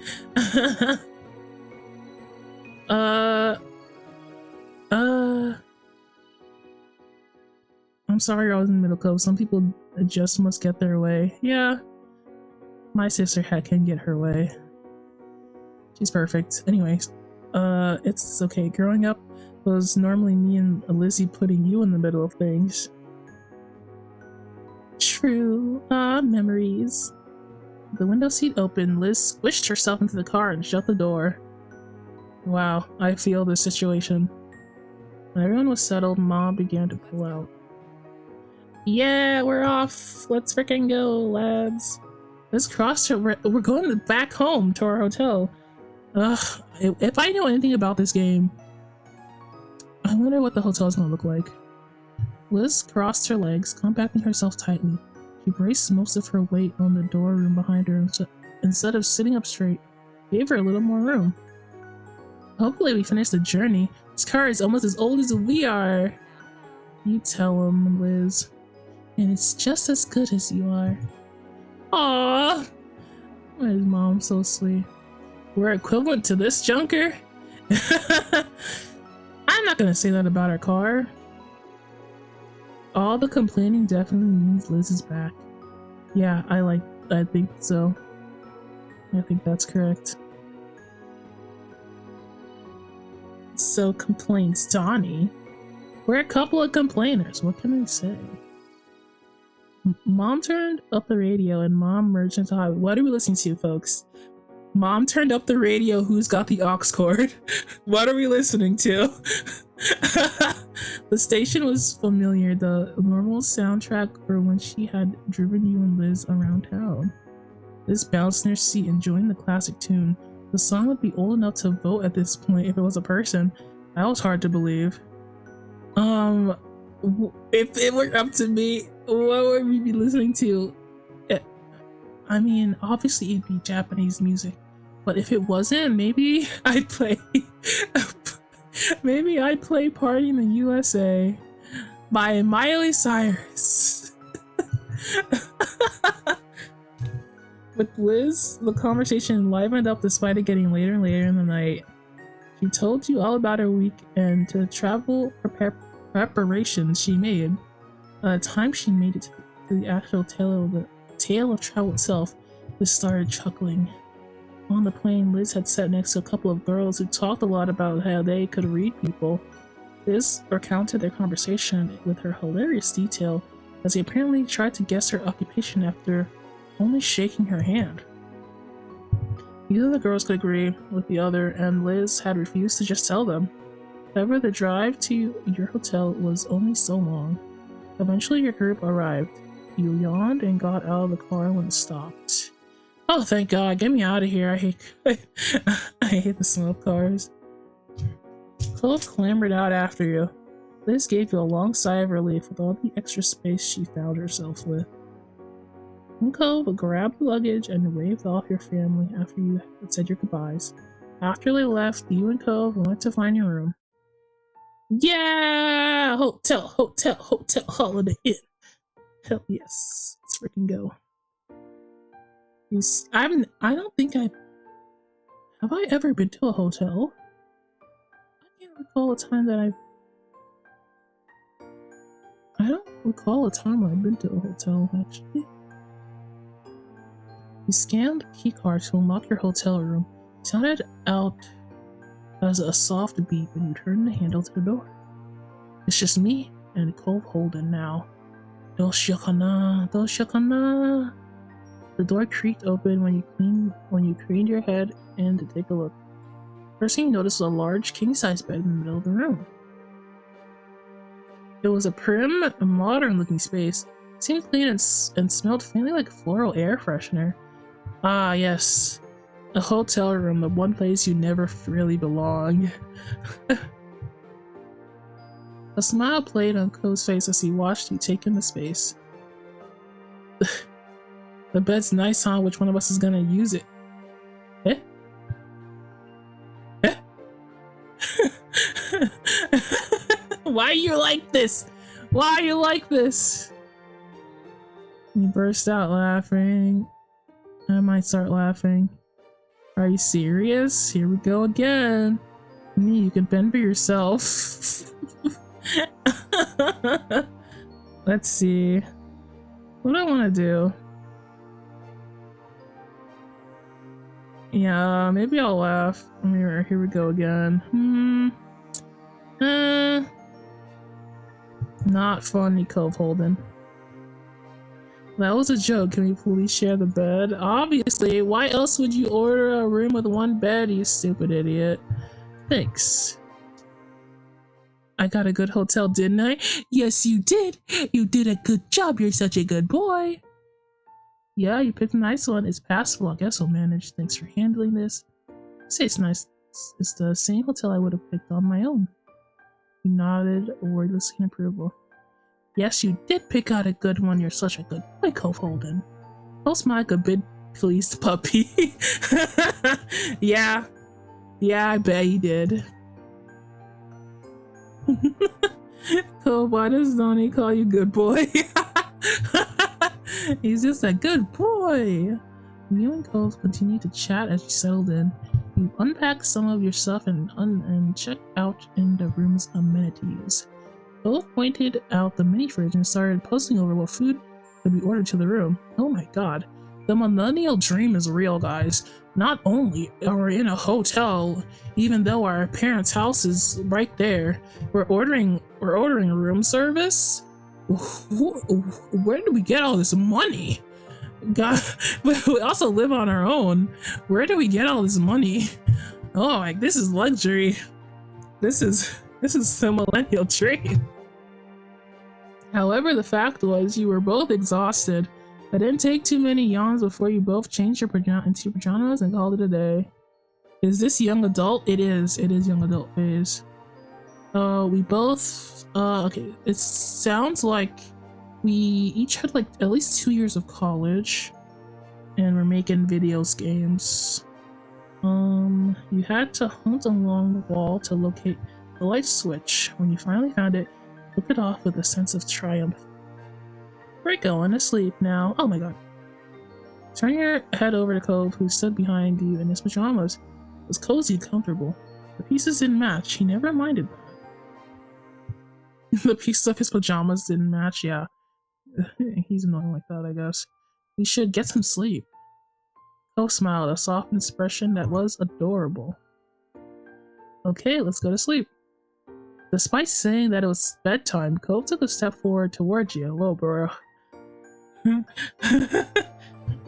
Yeah, our job is we're like game developers or something, IDK. He wrapped his arms around your back and you leaned into his embrace. Oh my god. And he lifted you off your feet. Oh my, he's gonna slam dunk me. He's gonna dunk me. He's, oh my god. Still not putting you down, Cove promptly dropped himself backwards. Oh my god. Both of you crash onto the tight tucked sheets of the hotel bed. He laughed the entire time.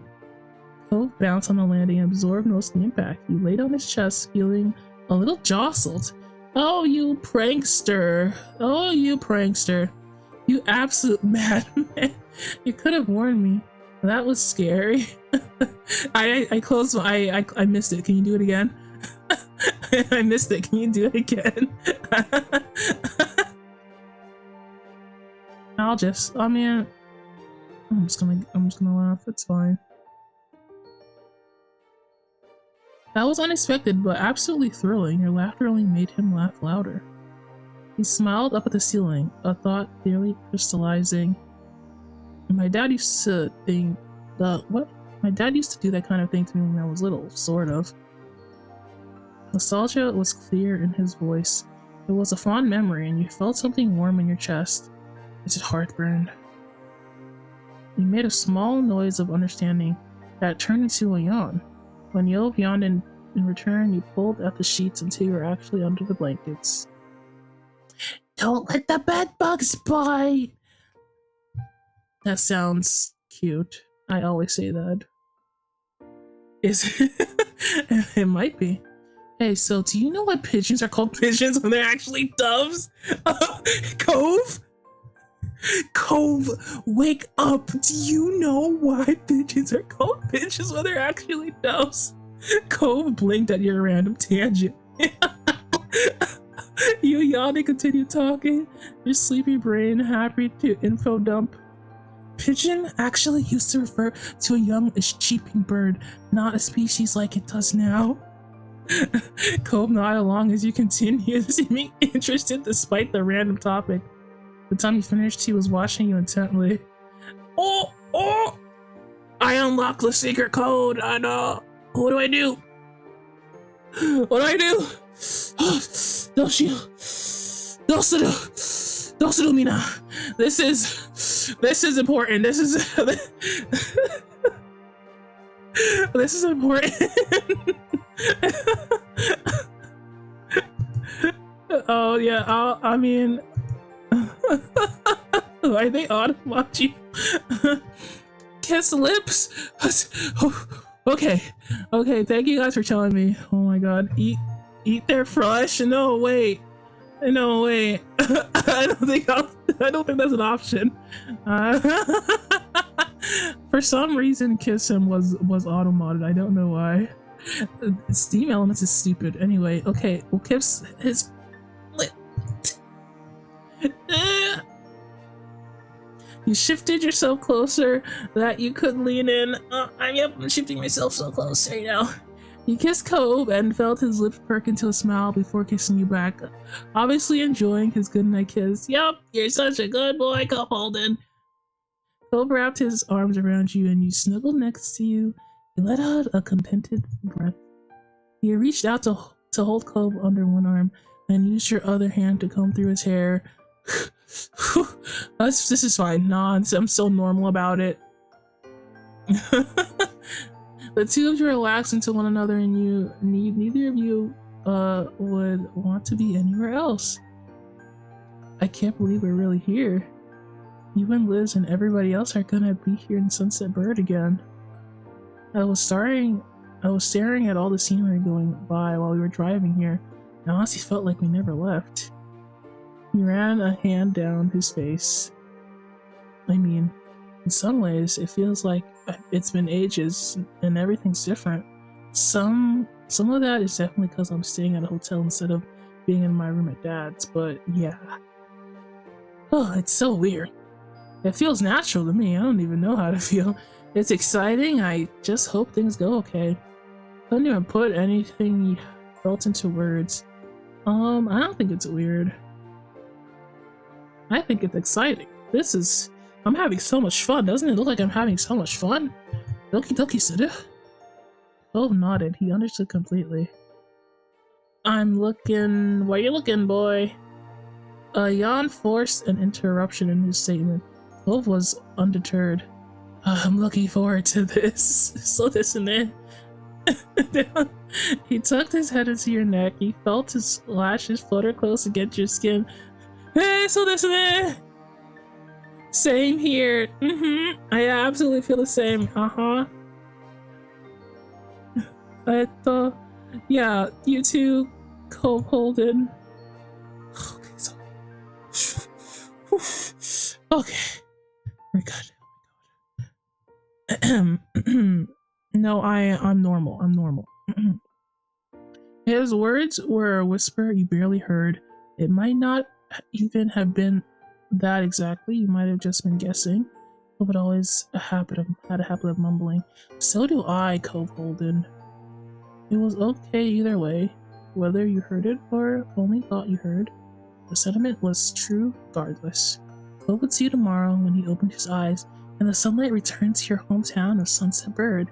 You comfortably drift off to sleep, and eagerly awaited seeing Cove tomorrow as well. And it's tomorrow. Everybody open your freaking eyes. Ah! Gosh darn it! Is that my alarm clock? Yeah, that's my alarm. I play Phoenix Wright when I have to wake up. No, I see you. I hear you. You cloned yourself with AI. What do you want from me? Good job, I guess. Your eyes gently opened to see a dim, unfamiliar ceiling. You recalled where you were. A hotel room. Yawning, your muscles felt relaxed and warm Yawning, your muscles felt relaxed and warm enough that sleep threatened to pull you under again. Yeah, that's just like me for real. Oh, good morning, Holden. Cove's voice brought you back to your consciousness. The heat made sense now. You knew the comfortable weight against you was your boyfriend. Whoa. His arm was draped around you, and his fingers were lightly drawing shapes on your pajamas. He twisted over to face him fully. You're doing what now on my pajamas? What is he doing? Tell him to stop. Morning, did you sleep? Well, I didn't sleep. I'm fine. How did you sleep? I'm fine. Oh, yeah, you did. That's great, Cole. That's great. The expression on his face softened with a content sigh. He felt his index fingers lightly trace out the shape of a heart. Oh, it's so cute. There's nothing but good dreams when you're around. Oh, it's so cute. Oh, ita. That's such a cute thing to say. Yeah. Arigato na. It's so cute. It's so cute. I'm actually dying of cuteness. You squeezed him adoringly in your arms. You snuggled against his chest. You played with his hair dozily. Gently you kissed him. You let out a soft breath. You slipped out of bed to start the day. We're not doing the last one. It's ridiculous. Getting freaking diabetes from all this sugar. For real. Like, what the hell? I guess I'll do the second one. Nah, I'm sleepy. You can't get me out of here. I'm sleeping. Pushing it to him, you squished your face into his chest. The air knocked from Cove's legs came out in a light chuckle. Cove closed his eyes. His hand found the middle of your back again. He held it there, enjoying the closeness of the moment. Neither of you were making any moves to get up and actually start the day. It was sweet and comfortable to be wrapped up in Cove, and you indulged just a little while longer. So desu. Oh, is it over yet? Oh my god, I feel like I just ran a marathon. Eventually, even time flew by, that there really weren't any minutes to spare. There were too many people waiting, so you both crawled out of the sheets together. Oh, thank god. Let's get the frick out of here, Cole Holden. Look at it. Is that pink pants? Why can't you match? Why can't you match, Mr. Cole Holden?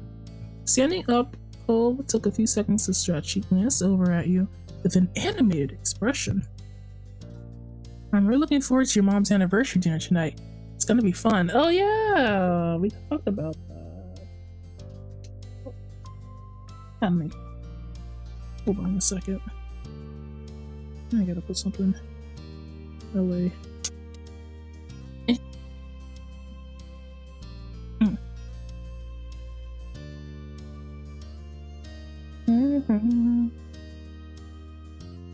I think so too. Yes. This whole trip is great, actually. Being here with everybody is like having another chance at being a kid. We can do all the stuff we used to, and all the things we never did but wanted to. Yeah, we're old. Yes, the elderly.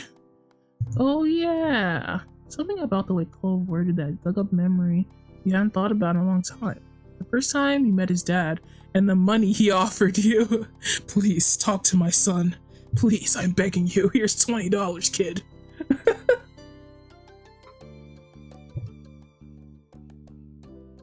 The most sus behavior. Let's play a game. Which reading is the real Noah? No. I want to play this game. Looking at the inside of your cheek, it felt like a lifetime ago, but you knew that it would still matter to Cove if he knew. Just weren't entirely sure what it would mean to him. You snuck a quick peek at Cove, but his stare was already glued to you. There was a questioning eyebrow, leaving the rest up to you. Oh my god. Do I have to do this again about the money? About the dad offering me money to talk to him? Now?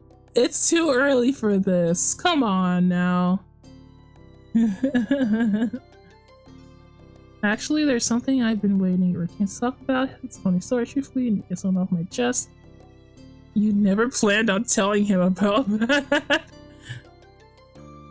It's nothing. Oh, should I press funny story? Okay, fine. We'll tell him. We'll finally tell him. After all these years, we'll finally tell him that his dad's a weirdo. You scratched the back of your neck, searching for the right way to tell him. Amused, Cove's expression melted into a fond smile while he waited. No! No! Don't give me that look! Don't give... I don't know if I can every time there's a chance to tell him, I can't look at that face and tell him his dad's a weirdo. He loves his dad so much right now. He loves his dad so much. I can't ruin their relationship.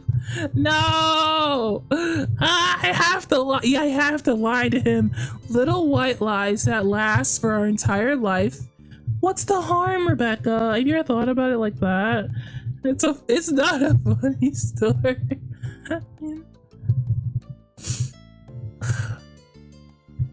Fine.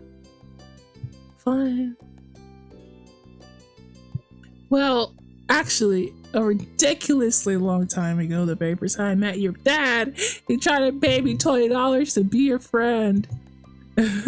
His mouth fell open, his head tilted to the side. There was no unringing that bell. But I didn't take the money. The look on Cole's face twisted. No, look what you've done! His eyes pushed into a squint, his lips screwed up, and you saw his stare dart across your skin. Rebecca! I should have saved! Oh my god, I regret so many things right now. I should have saved. The realization tumbled out of him in a whisper. You couldn't read his expression, but it remained firm. Oh, he's crying until... Look what you did, Rebecca! Look what you freaking did! What did you do? You made him cry! Until big sad tears? No! Oh my god, that's so messed up. Rebecca, why would you do this? I'm blaming you completely. I can't believe this. We gotta start over. We gotta start over. Chill.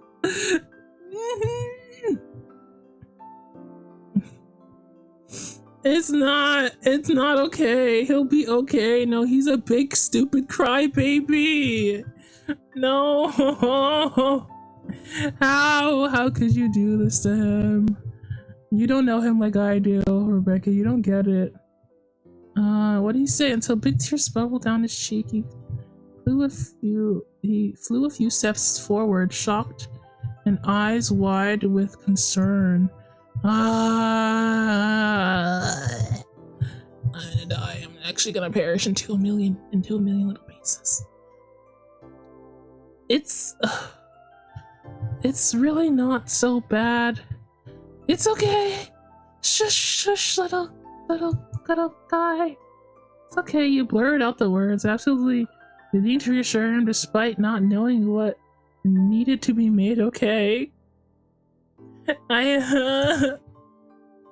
Cove's tense jaw slowly loosened, his mouth began to wobble into a frown. Emotions overtook him and he failed to swallow down a broken sob.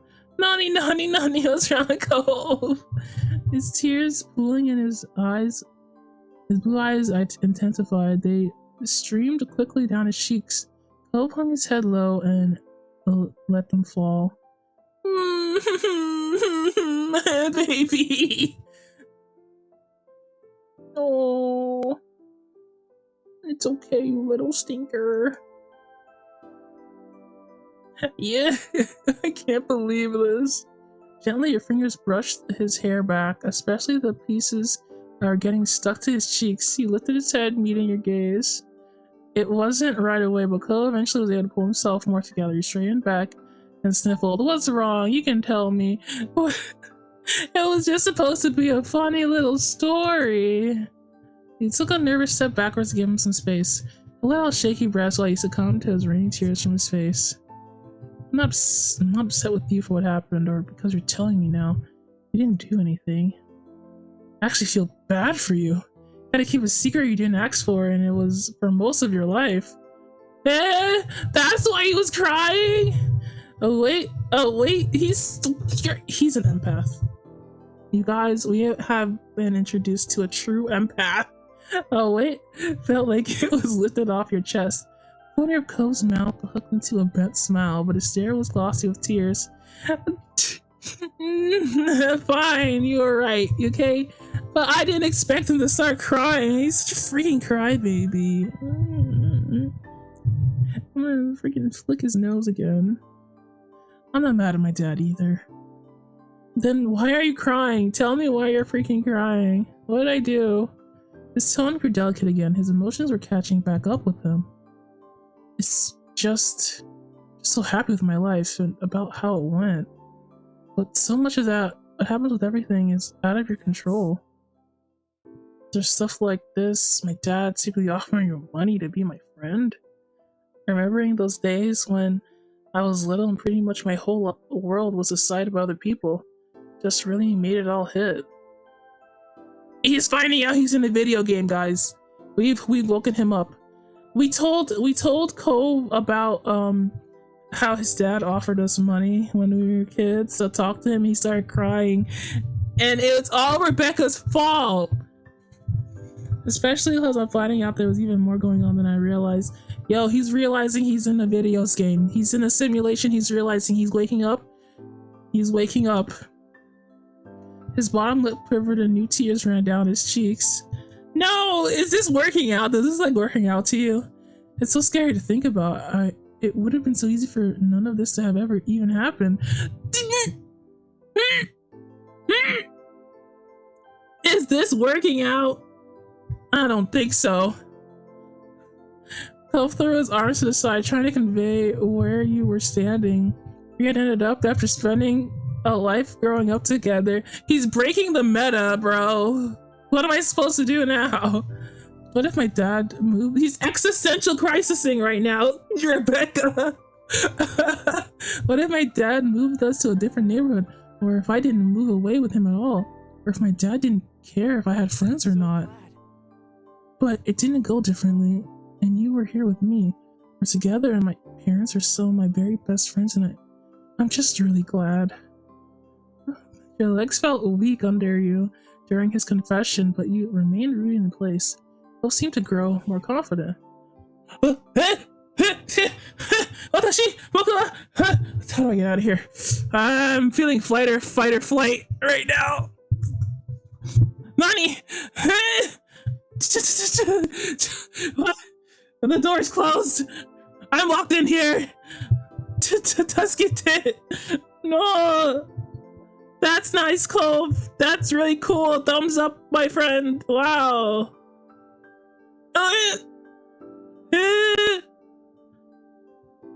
I thought he'd be mad too. I thought he'd be upset, but he's kind of just had he's kind of just went through a whole grieving process, I think. I don't think there's anything in the world that would have kept us apart. Yeah, that sounds like a good answer. I have to say it back, right? I'm grateful to have met you. You're the best thing that happened to me. You're my one and only too. Okay. Duh, okay.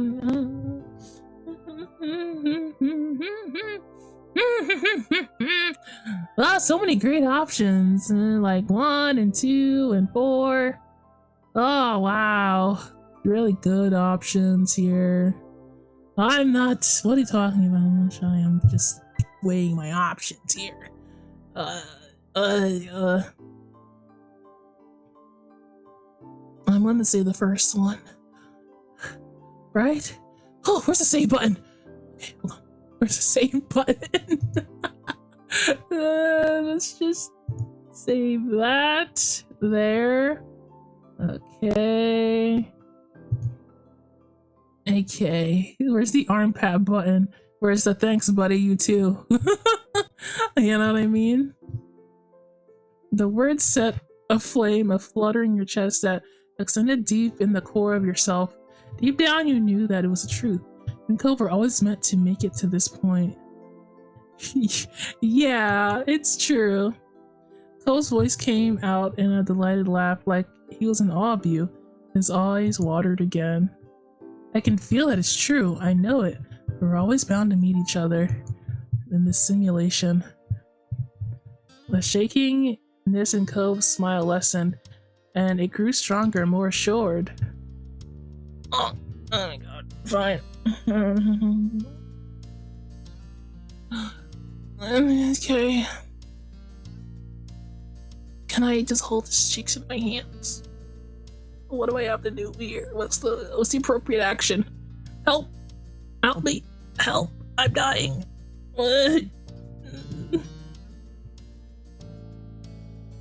What's the appropriate action? I'm just gonna be like, tee, smile back. Very cool, Cove. Normally a kiss. God, so listening. So listening. Cove got the idea immediately when your gaze fell to his lips and you're crashing into each other. Pucker those lips and give me a kiss. Every emotion since you told him about the deal seemed to flare up and take one final bow during this kiss. Your fingers curled tightly into Cove's arms and his hands firmly held you in place around the back. The kiss grew gentler and you peppered more going up the side of his jaw. No, I did it! Cove closed his eyes, steadying his breath. He hoped with every kiss that he could feel just how much he meant to you. You both waited there, enjoying each other's company. When another minute passed, you felt a calmness settle in your chest. It's out in the open finally. That's a relief. So doesn't it? We crashed like a wave. Jesus. Yeah, but hey, your secret keeping skills are seriously unmatched. Thank you very much, actually. You know what? Arigato, I know. I am very tight-lipped. Chuckling, Cove ran a hand through his hair. He nodded in agreement, trying to think about how many years he'd been holding on to that. Oh my god. It's hot in here all of a sudden. Try to open the window. We even got together before you brought that up. So true. Teehee, oops. I didn't think it was that big of a deal. I couldn't rat Mr. Holden out. I was keeping a bribe on him. I was gonna blackmail him one of these days. That's why I was keeping it, but you know what? He's gotten off the hook now. Worried about how you're gonna react. I'm not gonna say that. That's what I felt, but I'm not gonna say that. Whew. We did it, boys. High fives all around.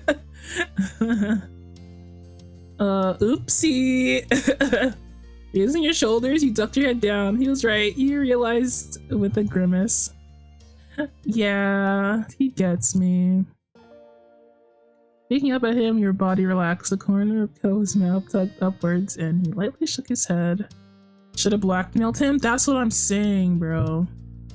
It's over. My blackmail material is gone. Really, it's fine. There was a playful gleam, and Ko's expression shifted into a smirk.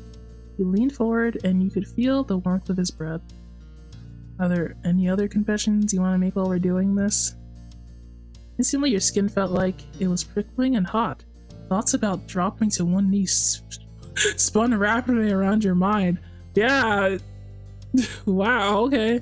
I don't have a ring though. You noticed your shocked reaction. Oh, actually, don't worry about it. I was joking. Cole stretched the scratched back of his neck nervously. You breathed a deep breath and felt yourself calm down. Thanks. We're not gonna do this right now, are we? In your pajama pants. Yeah. Both clapped his hands together once, trying to clear out the awkward air. Well, we better get back to business, huh? We've got a full schedule ahead of us for your mom's big day. Sighing deeply, Clove shrugged. The look he gave you was warm and affectionate, and you knew that everything was gonna be okay. But thanks again, for letting me know what happened. No problem. I'm glad we got to talk about it like this. You know what? I'm glad I kept it in for this long, because I got complimented for not being a snitch. After that, you and Cove moved around each other, busily getting dressed and ready for the day. Light laughter and chatter filled the air the entire time. Bags were packed and phones were sought after. God, I cannot believe I told him, though. I've been holding it in for so long. So you're giving him another chance? Am I? What am I giving him? You suddenly tossed Cove his phone when he hadn't been able to find it, and Cove his phone when he hadn't been able to find it. You slapped Cove's butt as he stepped past you? I don't think so. You somehow lost a single sock, but Cove found it behind the headboard. You shook your head when Cove ran a hand through your hair instead of brushing it. What are we doing? You know what? This happens to me a lot. I can't find one sock. If he found it for me, I'd be forever grateful. How did it end up there? I said I was gonna give her another chance. Oh, Cliff's dad. Oh, wait, Mr. Holden's name is Mr. Holden's name Cliff? What's his name? I don't pay attention to him, Rebecca. You have to understand. I don't know.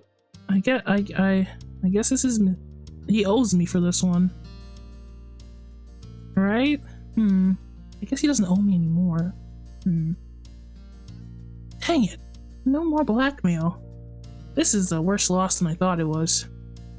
You tell me you're the one wearing it yesterday. Chuckling, Cove waved the balled up socket in your face, snatched it out of his hand and stared at it incredulously. I don't have any idea how it got there. It's just another mystery for the ages. Oh, he's so cute. I just pet his head. Okay. Yeah. There was nothing else stopping either of you now. In minutes, you were hopping into your ride and heading back into the neighborhood.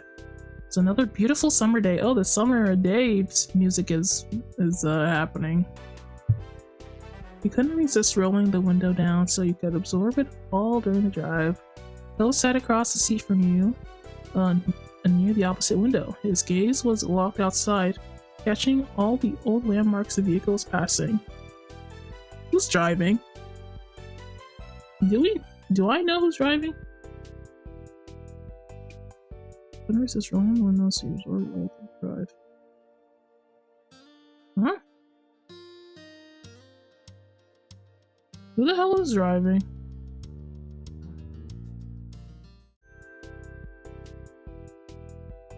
Okay, never mind. Your spirits rose even higher at the moment you made it home once more. Eager, you hopped out of the car and let yourself inside. The moms knew you were going to be there that morning. The second you made it past the threshold, an excited scream nearly scared you out of your shoes. Lee! Donny, you're here, and guess what? I'm here too. Well, oh, she's so cute. Did she dye her hair? She's so cute. I love Lee. She's epic. While your heart rate settled, oh, what great pants. What the hell? A broad grin quickly took over your whole face. Can I, like, hide the menu for a second? These pants are fantastic. As your cousin moved out on her own, you noticed that she really found her own groove. She was still the same loving person she'd been on the inside, but she expressed herself in new ways. She was strong, kind, and smart. Over the past 2 years, she graduated college and with a degree in history. Though last you heard, she was pursuing her dreams, working towards getting into the music industry. Wow. Lee, that was my first response. Excited, you shouted just as loud as she did. Lee hugged you tightly, nearly knocking you off your feet. Leah leaned to the side to glance past you and meet Cove's eye. Grin on her face widened while she waved. Hey, Mr. Cove Holden! Hi, Cove! Hey, nice to see you, Lee. I got in practically at dawn. It was a whole thing, but at least I made it here alive. Ah! Why do you have to be my sister? What a beautiful sister I have!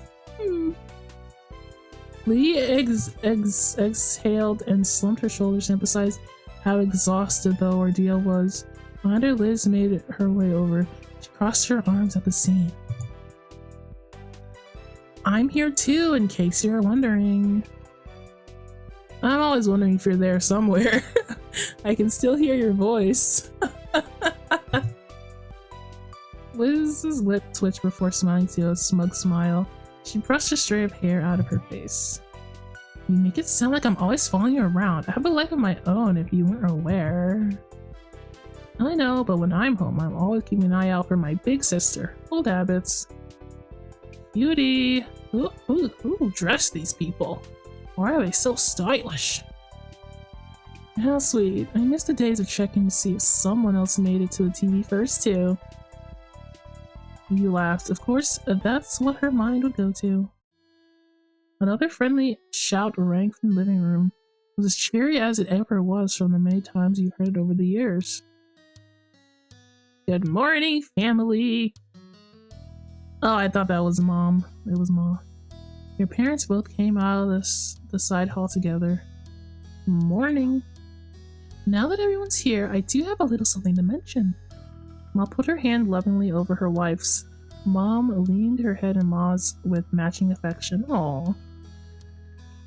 We're all still having dinner together, but Pam here actually made plans to take me out to brunch to celebrate our anniversary. Just the two of us. Aw, how cute. They're going on a little date. Please, she hooked an arm around Ma's waist. Sorry to push you out, but I'm sure this group of mature grown-ups will be able to entertain themselves for an afternoon. You don't need to find a babysitter or anything. That's so true. Oh, totally. Yeah, have fun, moms. Don't worry about it. Yeah, we could find stuff to do. We're grown.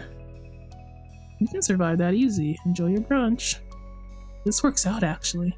An afternoon open means there's time to meet up with Terry and Randy. Hopefully they're free today. Your two school friends have lived around the area. They knew you were coming to your mom's party. But when or how you might arrange to see each other wasn't set in stone. Oh, yeah, we should call them. I have some people I'd like to say hi to as well. Liz had her cell phone in hand. ready to get her plans made before she was even done speaking. Arching an eyebrow, she then directed the next part to Lee. Would you want to come along? We've missed out on a lot of cousin bonding time in the past.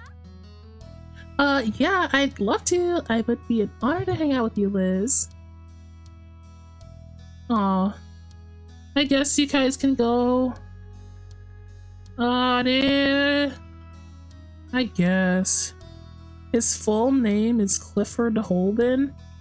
Clifford the Big Red Dog Holden? That's crazy. Fine, you guys can have fun. Whatever. Don't worry, fun is my specialty. Chuckling, Liz smirked. Well, try not to have all of the fun. Don't get in too much trouble. You shook your head and Liz winked. She then glanced back at her phone and rapidly typed a new text. They're gone. I wanted to hang out with them. They're so cool. Excellent, it's settled. She squeezed her wife's hand. Her gaze took in the whole room, ecstatic to have the house full again. Today is gonna be perfect. I think so too. I truly couldn't be happier with my wife, my children, and our whole beautiful family. It's already a wonderful anniversary. There were awes and sweet comments from the group gathered around the couple of the hour. Seeing how your moms were, couldn't help but hope that when you got to be their age, that you could be as proud as your life as them. But Ma's attention fell on you, and the look on her face twisted mischievously. A shiver shot down your spine. This is a very good time of year for a marriage, don't you think so? Oh no. With Snickers, all eyes eagerly slid over to you and Cove. Shocked at her implication, his cheeks burned red. There was no missing the meaning in Ma's words. She was clear as a bell, and she knew it. Oh no! The whole point of me playing the ZLC, it's all come to fruition. Your mind leapt to the plan you created. You've been making moves in that direction. You wondered if Cove agreed with Ma's words. We've been hopefully waiting for him to ask. I'm waiting for him to ask. Personally, I'm waiting for that because that would be very cute. I want to see a Cove Holden proposal. Her mind leapt at those words. It was something you planned on, but maybe she was right. Realized you were happy with the relationship you had. You didn't want anything else now. I want a Cove Holden proposal. Give it to me, please. But you stared straight ahead, trying to conceal the marriage thoughts spinning in your head. The last thing you wanted was to pressure him into acting before he was ready. You caught Cove shyly rubbing at the slight scar that was still visible on his arm. Yeah, you can do it now if you want to, you know. You have a ring. His stuttering never quite reached full sentences. It instead turned into silence. Cove's brain was shutting down. Ma had sympathy for him. You don't have to say anything, it's just a little thing to ponder. At that, Cove's mouth snapped shut. With a stiff nod, he creakily glanced at you. If it was only the two of you here, you got the impression he would have had something to say. For now, a meaningful look was all there was. Right then, let's get back to what we were doing. So listening. After that, you enthusiastically began setting up plans to meet up with your friends. They were both able to come see you, having kept their schedules free for this. You couldn't wait. Cove was also spending text messages. Since you conveyed the plans to Terry and Randy, you imagine that he was letting his parents know what he was gonna do and but I lost the plot. The group continued to chat and catch up until it was time for your mom's brunch and your big meetup with your friends. Big meetup with my friends sounds so fun. This game has a way of just making you feel like there's no pause point. You know what I mean? Soon enough, everyone was out the door looking forward to their fun-filled afternoons and the dinner later that night. Well, hello, Cove Holden. How are you today? Once outside the neighborhood street, you looked at Cove. He stood at your side with a bent smile. Terry and Randy were driving to town while you and Cove were traveling on foot to meet them at an easier to reach spot. Man, we are kids at Sunset Bird again. Having to rely on other people who actually have cars to really get anywhere. Now we're stuck walking to wherever's nearby. So true. No, we're reverting back to infancy. We never drive anyway. I'm just gonna nod like, yep, that's us. Wow. Speaking of pebble to toe of your shoe, you wondered if your feet would be sore by the end of the day. That sounds like me, yeah. It had been a while, but your muscle memory could step in. You've done this walk 1,000 times. I'm just glad Terry and Miranda were able to meet up with us. They're worth going the distance. The corner of his mouth bent, and after a thought, he shrugged. Why is his mouth so bent out of shape? Maybe if we're lucky, they'll drive us home. Oh, that would be nice. Let's go. Let's freaking go. I have to pause it. I have to pause. I have to find my own stopping point, guys. I'm not stopping the stream. I just need a short break to catch my breath. Okay. I'm gonna what's the word? I'll be back after like a stretch, get a snack or something, and you guys should do the same. We have been here for so long. So yeah, reading this long, crazy. I'm gonna play some ads too, but don't worry, I will not be here, so you won't miss a thing. Okay, BRB.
Mm.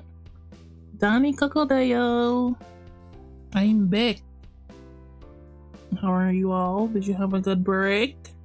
I did. I ate salmon. Hot and ready. Delicious. Yes, correct response, Axcon. Correct. Okay. You bounce forward several steps and shock Cove a playful look over your shoulder. With that, the two of you began your trip down the old road. Ah, the old open road. Always nice. Yeehaw. Yeehaw, partners.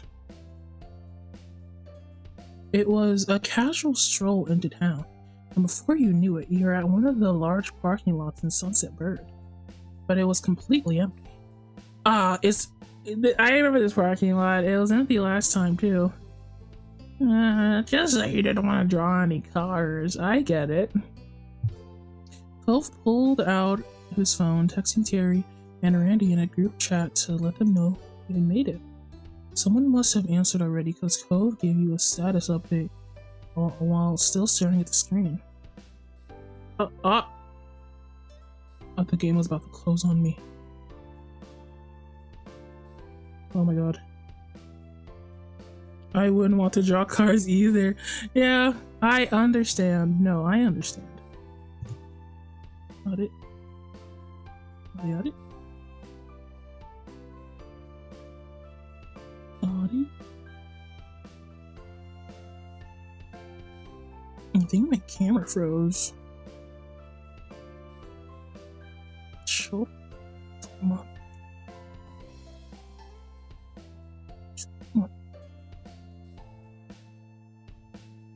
It looks like I have to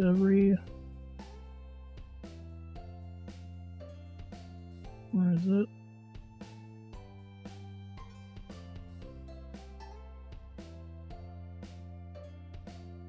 Okay. Got it. My whole thing crashed.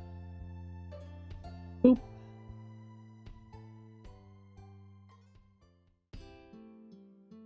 Okay.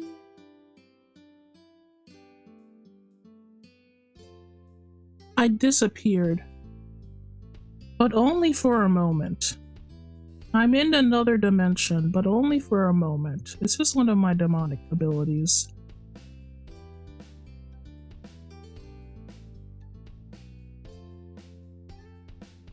That's completely normal.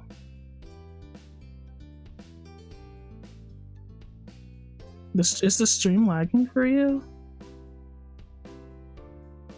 Yeah, I think we got a frozen model over here.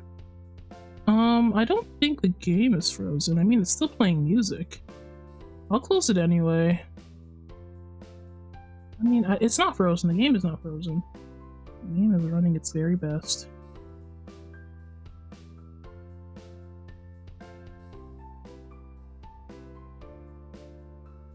I hope it's not OBS that did a thing.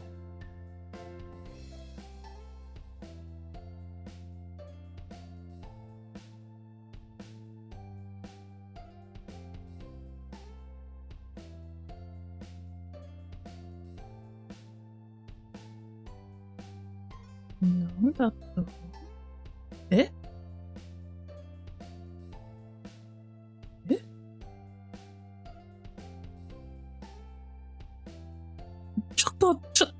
ちょっと待って。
I think we're good. I think we're good. Yeah, I think we're back. Sumimasen ne. I have come back into existence. I exist again. Okay.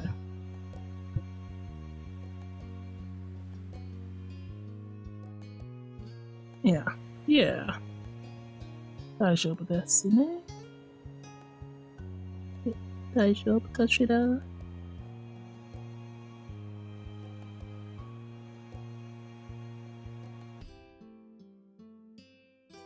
We're back to Bing Chilling. We're back to Bing Chilling. The blare of a car horn cut you off. You and Cove both turned towards the source of the noise. One of the windows rolled down. Oh my god, it's Terry. I see your face, my boy. Your friends had arrived, making a spectacle of it as expected. Being the only car meant that they got up. What? They got the pick of the lot. So they pulled a stop in front of you. Obviously, you can do donuts in here. The window closed back up, and instead of the two front doors popped open, Terry and Miranda stepped out of the pavements. Let me see you. Miranda, my darling, you're so beautiful. Oh my god. Hi, Cove. Hi, Donny. She's so cute. Ugh, she's so cute. With a cheery wave, Miranda skipped towards you. Terry, on the other hand, walked speedily over to Cove, squeezing him into a hug. A quiet laugh escaped Cove, along with the majority of the air in his lungs. He didn't fight the constriction, but instead gave Terry's back a pat, with a large grin spread across his face.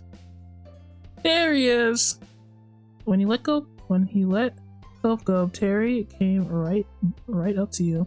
Let's fist up for you to bump it. Okay. You smacked his face with a high five to make a turkey? Yeah, that sounds like me. We're doing that. Your shoulders gradually began to shake harder while your lips twisted teasingly. Confused, Terry's eyebrows pinched together like he was trying to solve a puzzle. Gobble, gobble! Yeah. Take that, nerd. You wiggled your fingers, thinking of them as long, colorful tail feathers. Or snorted the moment the image clicked in his brain. Gobble, gobble. That's what I actually do, though.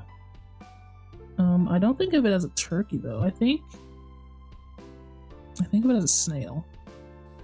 Or something. Look at these beautiful people on my screen. It felt so nice to have your friend group reunite as adults.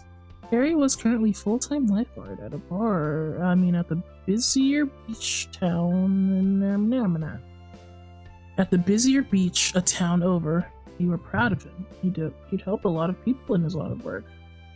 In recent years, you and Terry were able to form an even closer bond.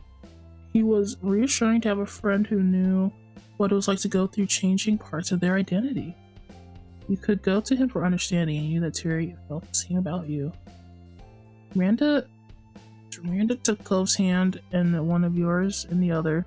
Her eyes alight. She gave you both a gentle squeeze. Miranda, my beloved. I always liked Miranda. She's so cute and sweet. I'm so happy to see you again. Hi, Terry. Hi, Miranda. He answered assuredly. It was clear that he'd equally got to see them. This reunion was long awaited. For a while, Miranda had been working hard as an assistant at school while continuing her own education. She also kept busy running a small online shop and crafted knickknacks she made.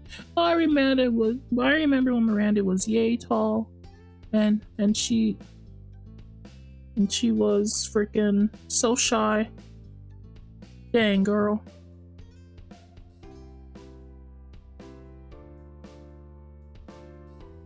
What did she say to me? I forgot as soon as I pressed the button. It's been forever. You look so cute. It's been forever, girly pop. I know. I shouldn't let either of you go. Don't you just want to stick around here forever? Randy, oh, we can't stay like this forever. How will you create art with both your hands in use? Okay, I'll give your hands back.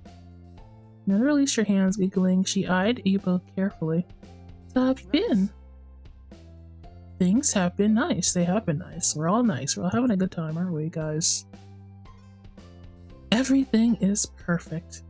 I've been doing well. It's fantastic. I mean, I've been doing well. Everything feels idyllic. It feels idyllic. It's fantastic. That's cool. The only problem is I don't see a ring on his finger, Cove holding. Yeah, I'm really glad for you. You stood more confidently and straightened your back. That made her giggle again. You're sparkling. Miranda! What about you? I'm super. Terry sided up next to Miranda and put his arm around her shoulder, sighing dreamily. Randy chuckled up at her boyfriend.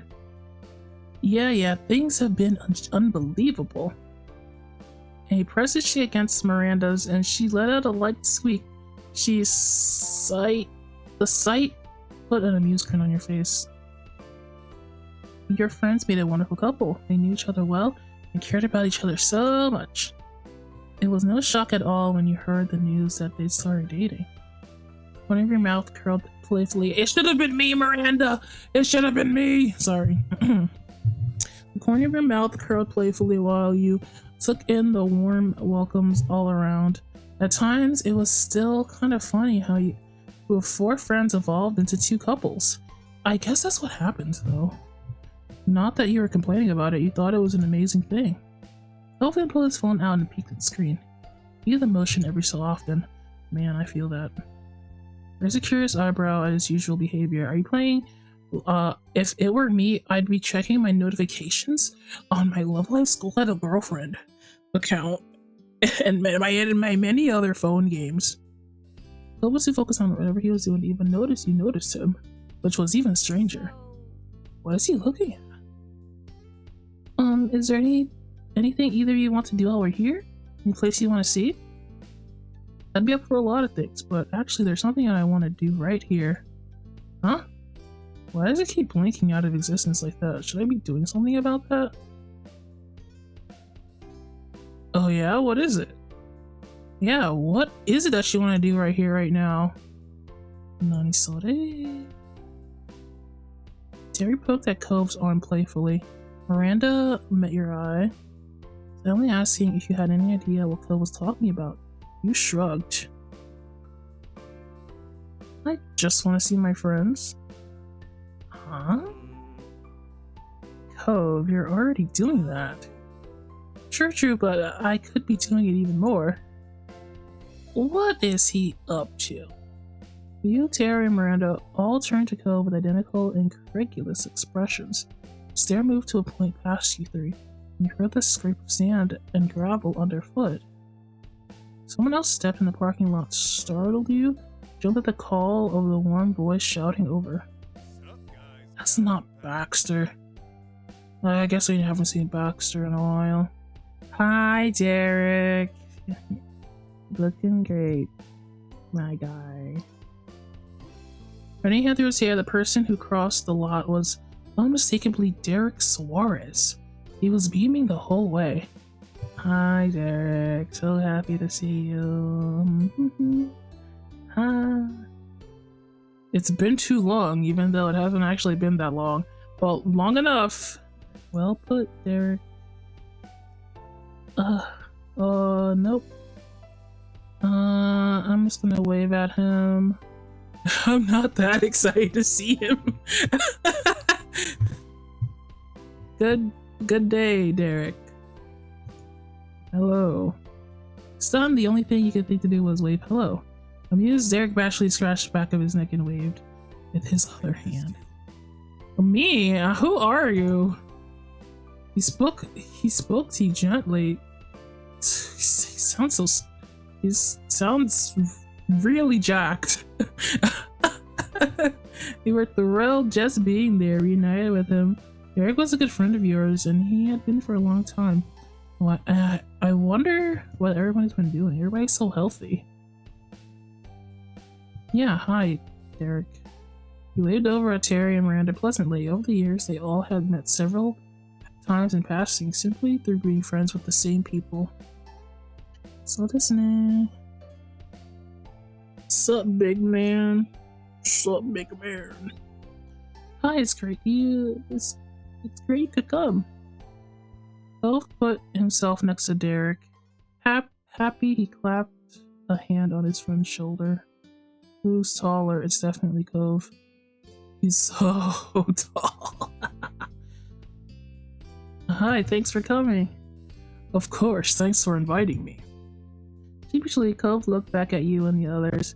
That's when it clicked in your mind. It wasn't his parents that he was texting earlier. It was Derek the entire time. Oh my god, Derek and Cove besties? Derek is in town for a few months to help my dad and his dad with some work. I bet. Look at those arms. I bet they could do a lot of work. Yup. I'm working on my own business thing too. Still involved with running the suba shop when it's called for. Yeah, nifty indeed. Humming, Derek elbowed Cove. But hey, we don't have to stand around for my sake. What's the plan? Let's hit the town! Let's freaking hit the town, buddy boys! And Miranda. Eager to get going, everyone piled into Terry's car. The rest of the afternoon was spent visiting spots all over Sunset Bird, laughing and reminiscing the whole way. Ah, it's already late afternoon. The evening, if you would. Once it started to get late, Terry brought you and Cove back to the neighborhood. Didn't have to walk there after all. You didn't get out until promises were made to see each other again before your trip ended. Wow, the day goes by so fast though. I'm not used to it for this game. Side by side, you and Cove stood in the street and waved at the car as it drove away. Terry tapped the horn for 2 honks. 2 honks! While Miranda stuck her hand out the window to wave back. You caught Derek in the back window, giving you both a wide grin. Sighing as soon as the car turned down the other street, finally out of sight. Hi, Cove. Well, that was one party. Time for another. Ready to see your moms? Yes! It's time to get dressed, Cove! You're not going like that, are you? Put on your nice clothes. Always, let's keep the celebration going. You shimmied a bit right after... what? You shimmied a bit right there in the street for added emphasis. He looked at you amusingly. He then rolled his eyes. Don't roll your eyes at me, son of a gun. Come on, let's go. Spirits high, you and Cove cross the distance to your house. It's almost time for the anniversary dinner. Are we having it at home? Ugh. I mean, that sounds nice. That sounds great. That sounds fantastic. It's wonderful. I love it for us. You barely stepped over the threshold of the condo before Ma descended, eagerly welcoming you both. Usual greetings were followed by questions on everyone's well-being, after which conversation moved on to excited chatter about tonight's dinner plans. Cove excused himself to the restroom and freshened up before being on the move again. Ah, there you go. Thank you. Thank you, Sonny.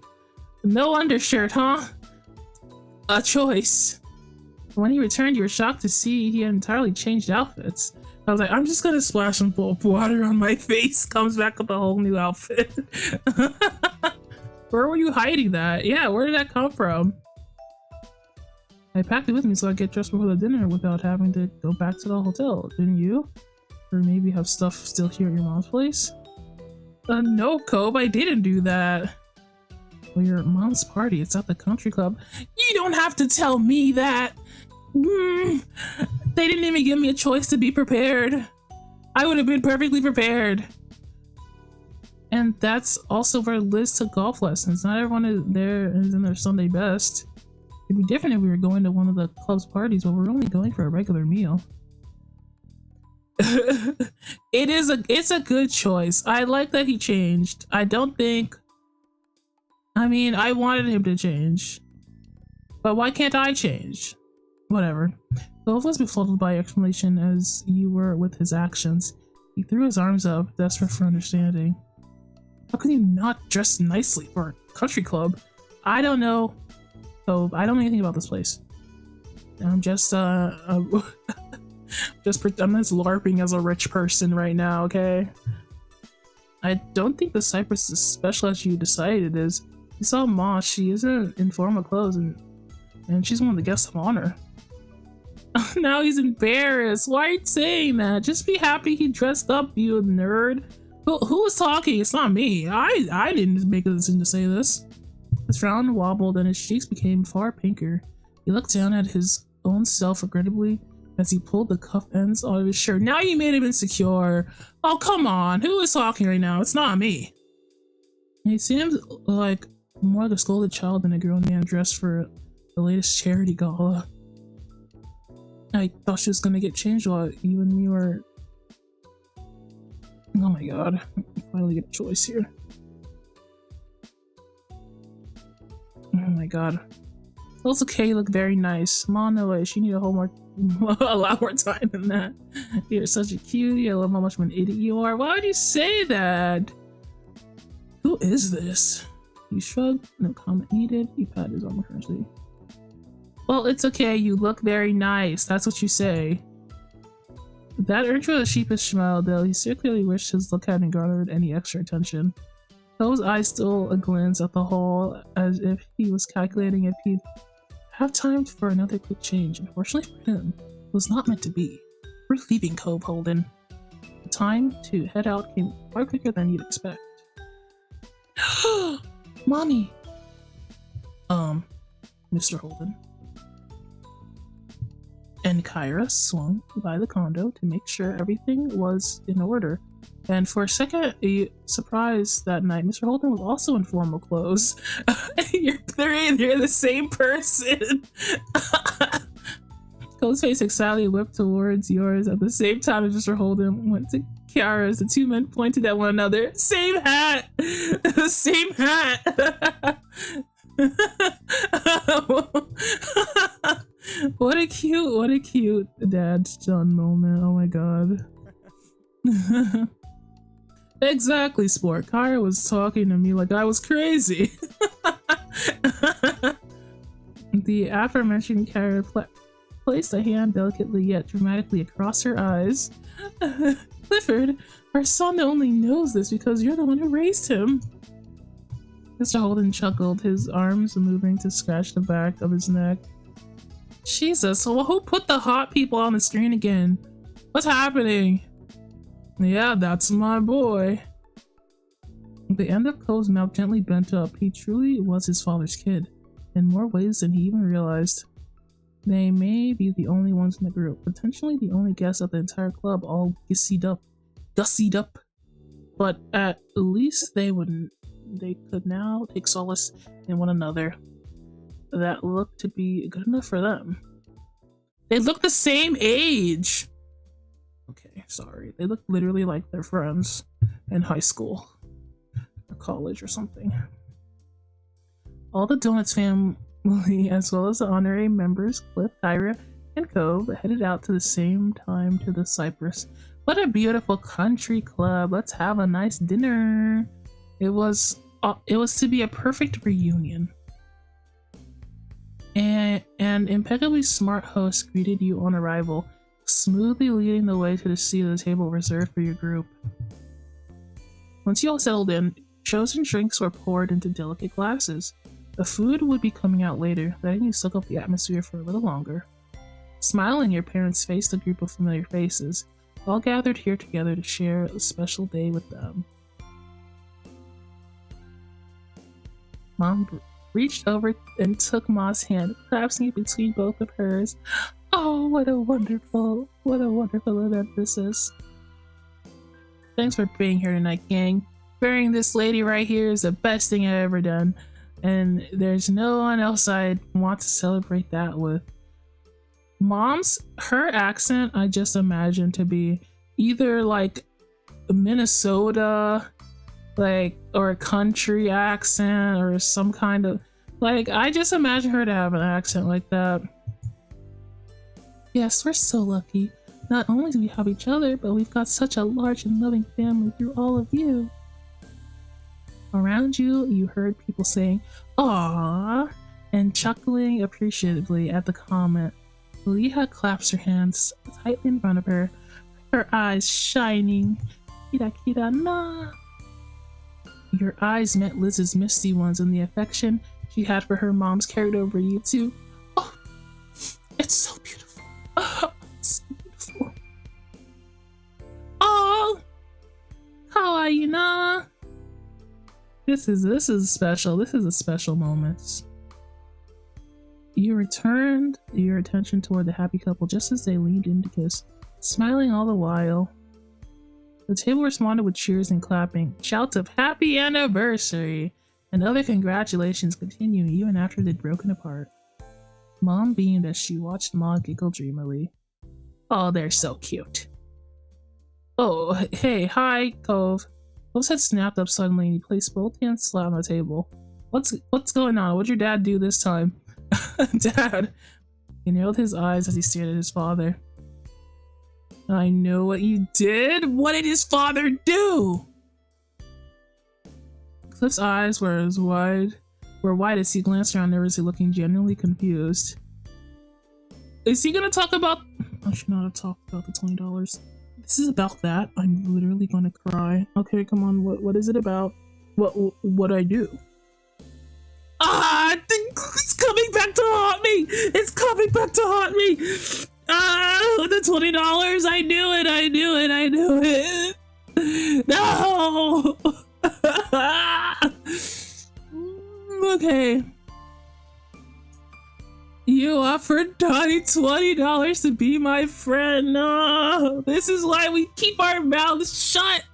This is why we keep our mouths shut. Oh my god. Crap. They were perplexed, murmuring at the table, started asking neighbors about the sudden accusation. Shut up, Cove! You don't know how much it took me to say nothing to you. You're ruining it for me, you blabbermouth. You blabbermouth. None looked more baffled than Cliff, who scratched his head as he screwed up his face in intense concentration. He doesn't even remember. This old goat doesn't even remember. When did that happen?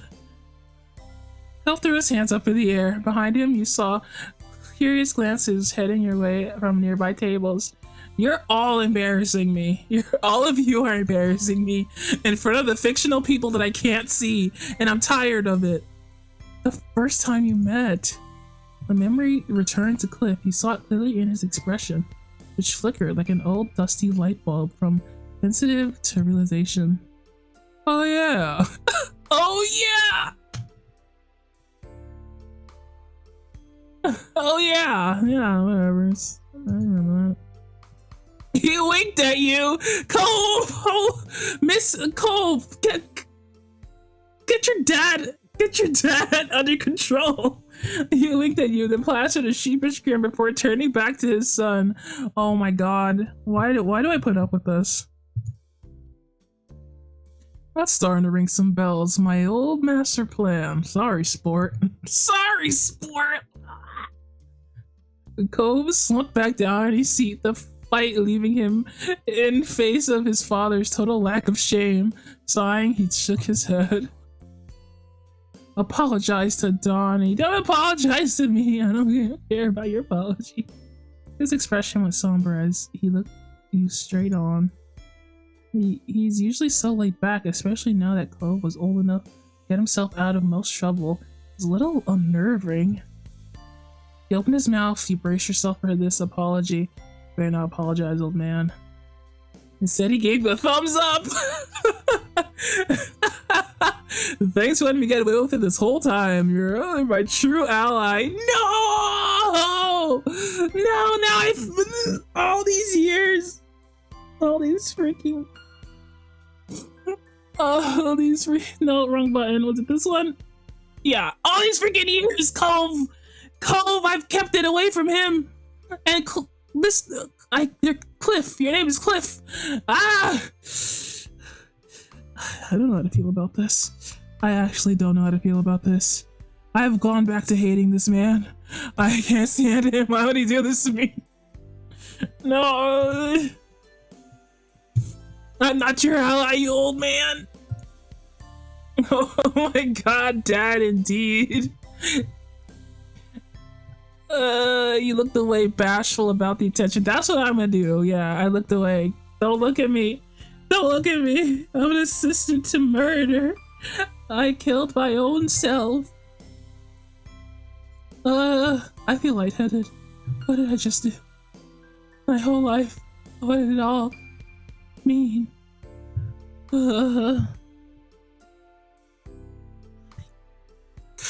Okay, it's fine, it's fine, it's fine. Kara rubbed the bridge of her nose, her eyes closed, yet she didn't seem surprised in the least. You could only suppose she had enough direct experience with Cliff's antics to be inured. Oh no, a new word unlocked again. Inured to new revelations. The ladies of her family, on the other hand, were shooting each other questioning glances. Mouths hung open, but they were uncharacteristically quiet. Oh my god, this is so freaking embarrassing. Ma was blinking rapidly, still reeling from the back and forth between father and son. While none of her family seemed entirely sure how to react to the news, one thing was clear. Cliff had pretty much escaped trouble. All thanks to you keeping quiet for long enough. Don't remind me. No! Don't remind me! I can't believe this! I wasn't keeping it for your sake, you stupid old man! The waiters reappeared, delivering delicious plates of food, and the dinner began in earnest. Both conversation and laughter continued to flow freely as the night went on, with the two families relishing the opportunity to be together once more. No, I can't glance over this. He literally cried when I told him this. Like, and then Mr. Cole was just like sitting pretty. He's just like, I got away with it. Ciao. I hate him. Oh my god. Eventually, after your hunger and thirst had been fully satisfied, the plates were cleared and the event began to draw to a close. So this, let's get out of here. I'm tired. Cliff and Kyra exchanged goodbyes with your family before heading out together. Cove gave his goodbye to his parents while hanging back until your moms were ready to head off. Into the car, pile into the clown car, honk honk. Getting a lift back with your moms. It's already late, so you discuss the possibility of going straight to the hotel rather than going back to the condo. Cove had asked if they'd mind taking him back to the neighborhood. If he wanted to visit a little longer, your moms had happily agreed. Liz and Lee were feeling tired, so your mom swung by the hotels during the trip while you and Cove made the full journey with them. Riding in the backseat of your mom's car with Cove felt more than a little nostalgic. As your eyes drifted over to him, his head rested on the window. It was hard to believe how much time had passed. I'm never gonna get over this emotional damage I've just incurred. Okay. Mom stretched as he got out of the car, smiling over her shoulder as she headed toward the house.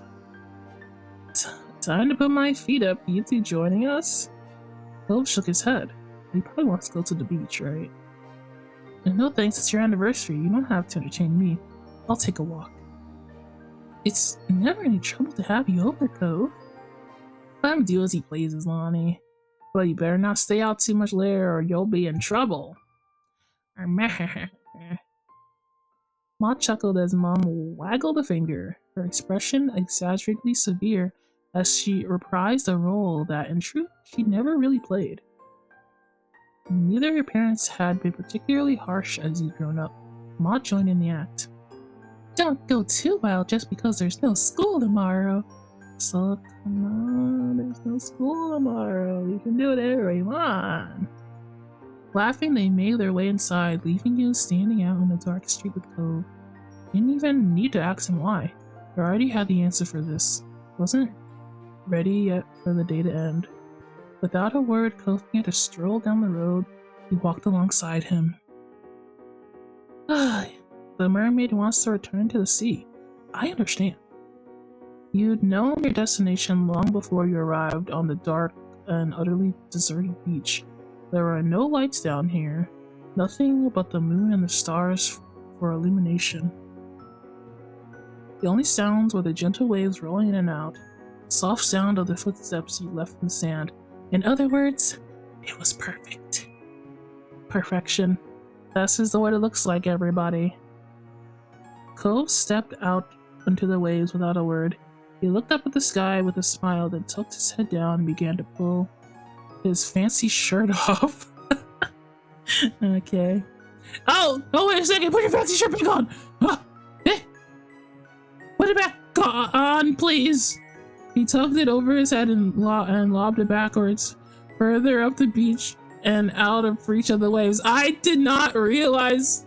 Why did I not realize what taking off his shirt meant until I was like, oh, he's taking off his shirt, that's so funny, and then bam, there he is. Oh my god. Tuske.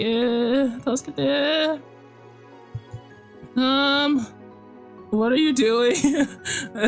Didn't know I was getting a show. How do I say that but with Riz? Can I say that with Riz? Wait for me. You look away embarrassed. You followed him to the water. You better not go any you better not go any deeper into the water. He's gonna go deeper into the water. He's gonna turn into a mermaid, obviously. So, what am I saying? What do I say? Oh, shut up, Jovies! What do I say? Oh, shut up, Jovies! No. What do I say? Stop! He took off his shirt, Jovies. What do I do about it? Ay.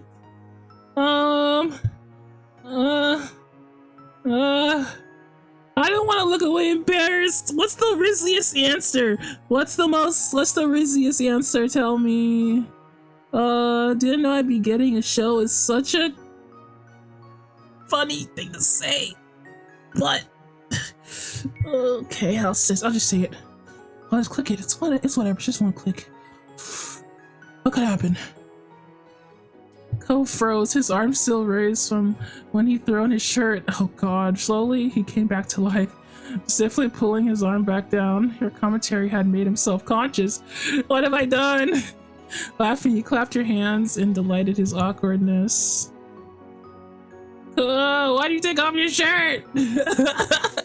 Cove slipped his dress pants off. What do you mean?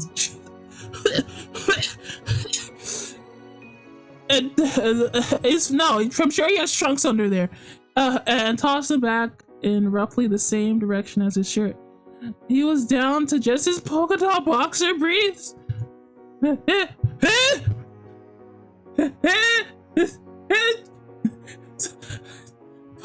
Put them back on, you son of a gun. Sometimes you were really struck by the ways in which he was braver than his younger self.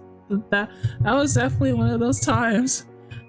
So this, he never would have done this when you were both living on the street, but you also know you still wouldn't do it with any other someone that spent your years with. So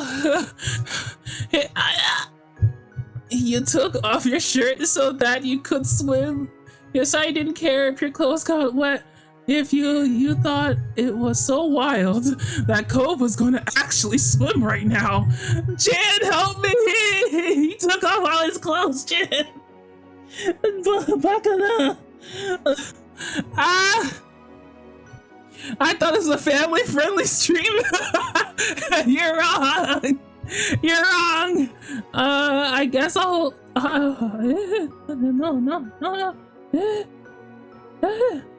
What am I doing? What is going on? I did think Cove was wild. Why? I don't want to go in there. It's freaking cold. But for some reason, it's really hot right now. I guess I could go for a swim. You missed, you son of a gun. You freaking missed.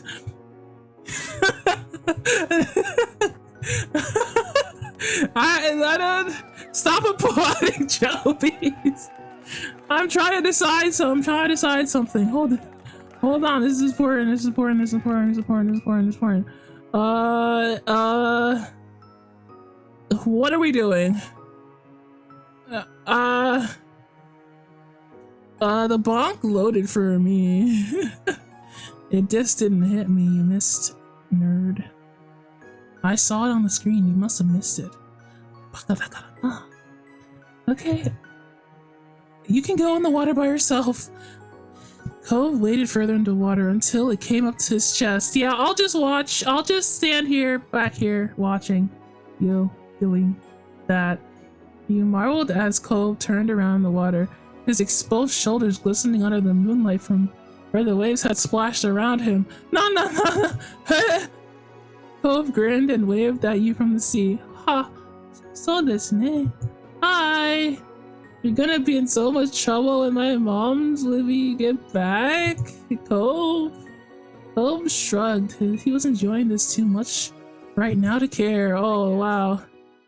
Yeah, oh well. Oh, he's so crazy. So, no, I'm not matching his energy. I'm just gonna stand right here. It's fine. I'm just gonna stand right here.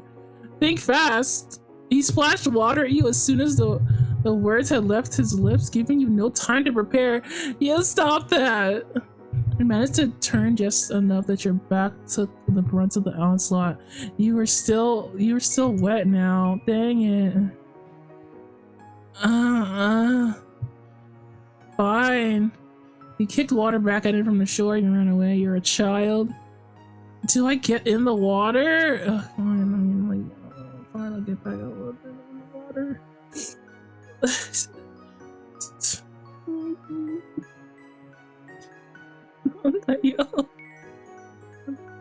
You got in the water to seek vengeance. Okay, I'll do that then.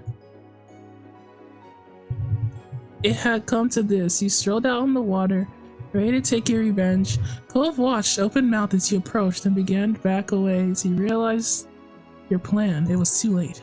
Summoning all your might, you splashed him as hard as you could, soaking his head and shoulders thoroughly as the rest of him. Shaking his head, he rubbed the water from his eyes. He was still grinning. It was worth it, he says. Now I'm also wet. Gosh darn it, I should not have done that. But I was already right. It's freaking splashed me. The wave of Poseidon. The two of you wound up drifting further down along the shoreline, chatting and enjoying the chance to be back on the beach that had provided the backdrop for so much of your childhood. Eventually, a silhouette of structures appeared up ahead. As you drew closer, you realized it was the old playground.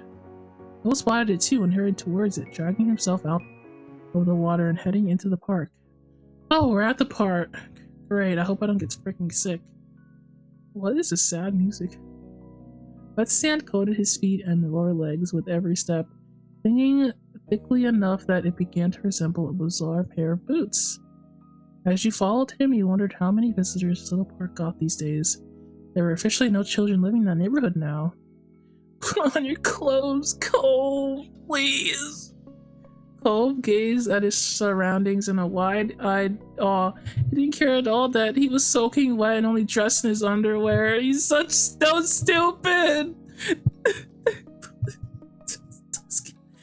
Tusky tickled aside. Crouching, he gently pushed one of the child-sized swing seats, marveling at it all. Can't believe how tiny everything is. You're seriously small enough to use these? Cove, you're literally a giant. He shook his head, unable to fathom just how little you'd both been when you first met, then walked over to the monkey bars. Once he had been a challenge for you, now were little more than a waist height next to Cove. Whoa! Ah! Ha! Ha ha! Ha ha ha! I didn't... What? Cove turned his back to the bars and hopped up on them with ease, sitting on them comfortably. Okay, I don't want to sit on them. I'm just gonna keep standing here. We're just gonna keep standing here.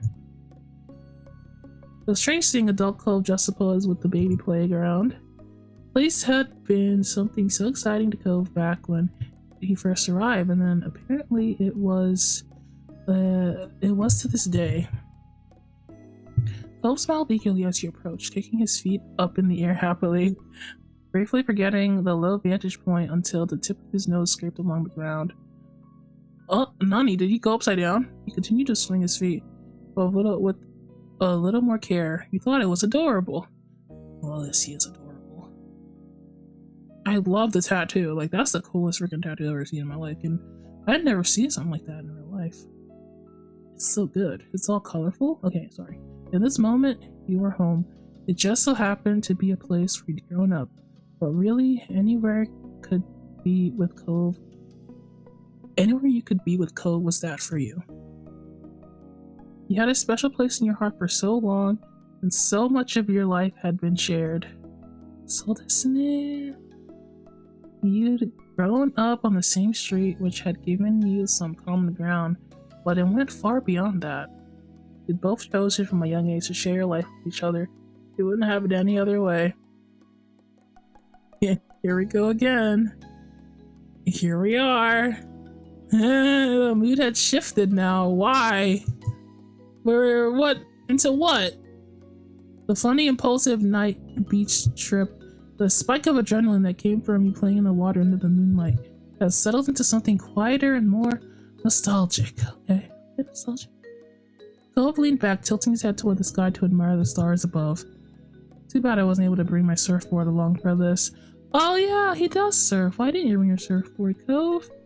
I gotta resituate myself. I moved back quite a bit, haven't I?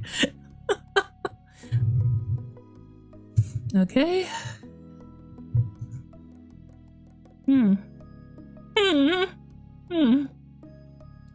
Cove shrugged dramatically, trying to lift the mood a little.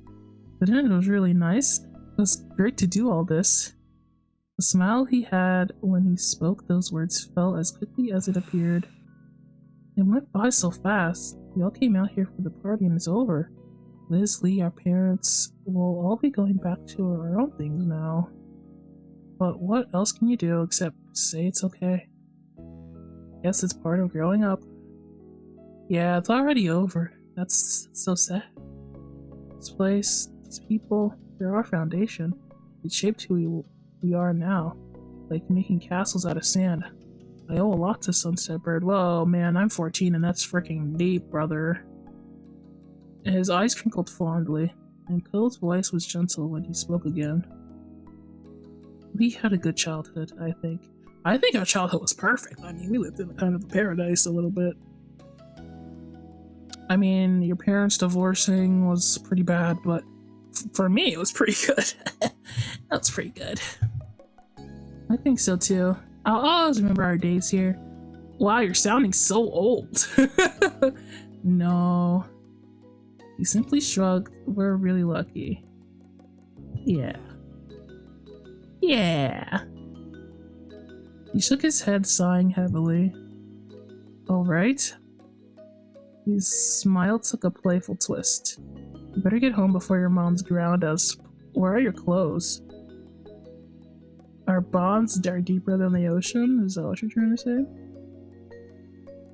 You had to laugh at the idea that not only would your mom somehow ground you as a fully grown and independent adult, but their powers extended over Cove as well.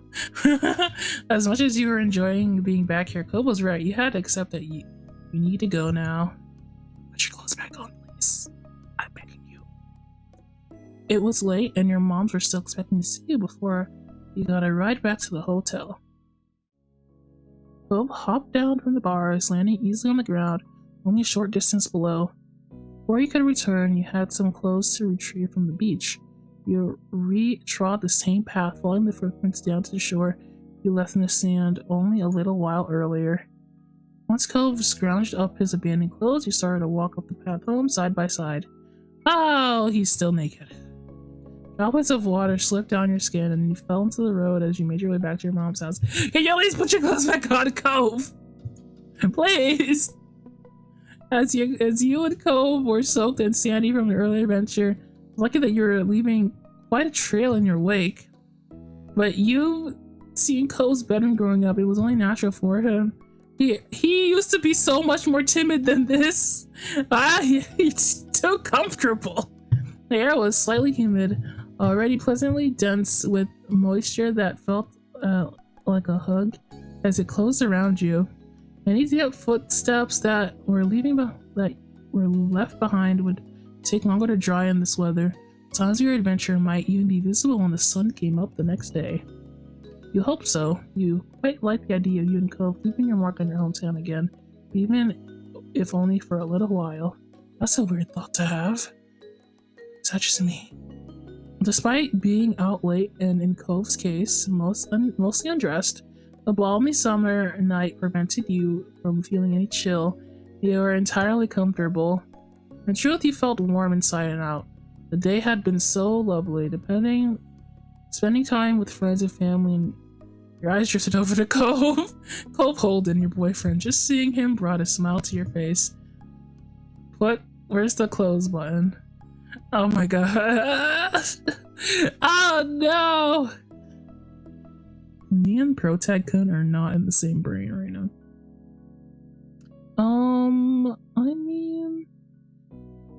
I love you, Cove, but can you put some freaking clothes? I'm just imagining what my mom would think if there was a half-naked boy in our presence. I think she would have a heart attack.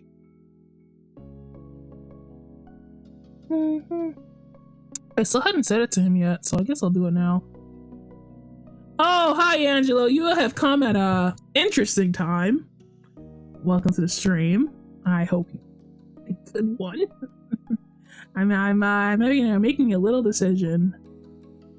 We just had a great day with Cope-san here, and for some reason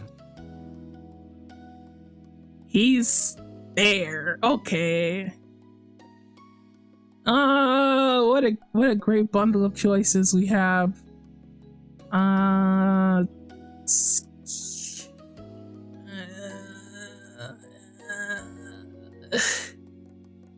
God, these are all such good answers, though. That's a bit more than half naked. That's a little bit. Hello, Kai Shoji. Welcome to the stream. I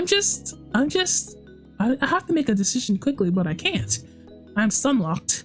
I'll just pick the first option. It's fine. It's whatever. Hope turned to you, his eyes wide and adoring, and he bit his lip as he smiled shyly. You could tell your words had touched him. Because I am the Riz God. I don't know if you knew this. But I feel the same way. Exactly. He held your gaze a moment longer, looking straight at you as he spoke again. Why do you say that? yeah, same, man. Okay, yeah, yeah. Wow, that's crazy. Oh, wow. What do you do in this situation? You give your broski a hug? Yeah, we're dating, we're gay and dating, but what do you do in this situation? Is a pat on the back sufficient? What is happening right now? What's happening right now?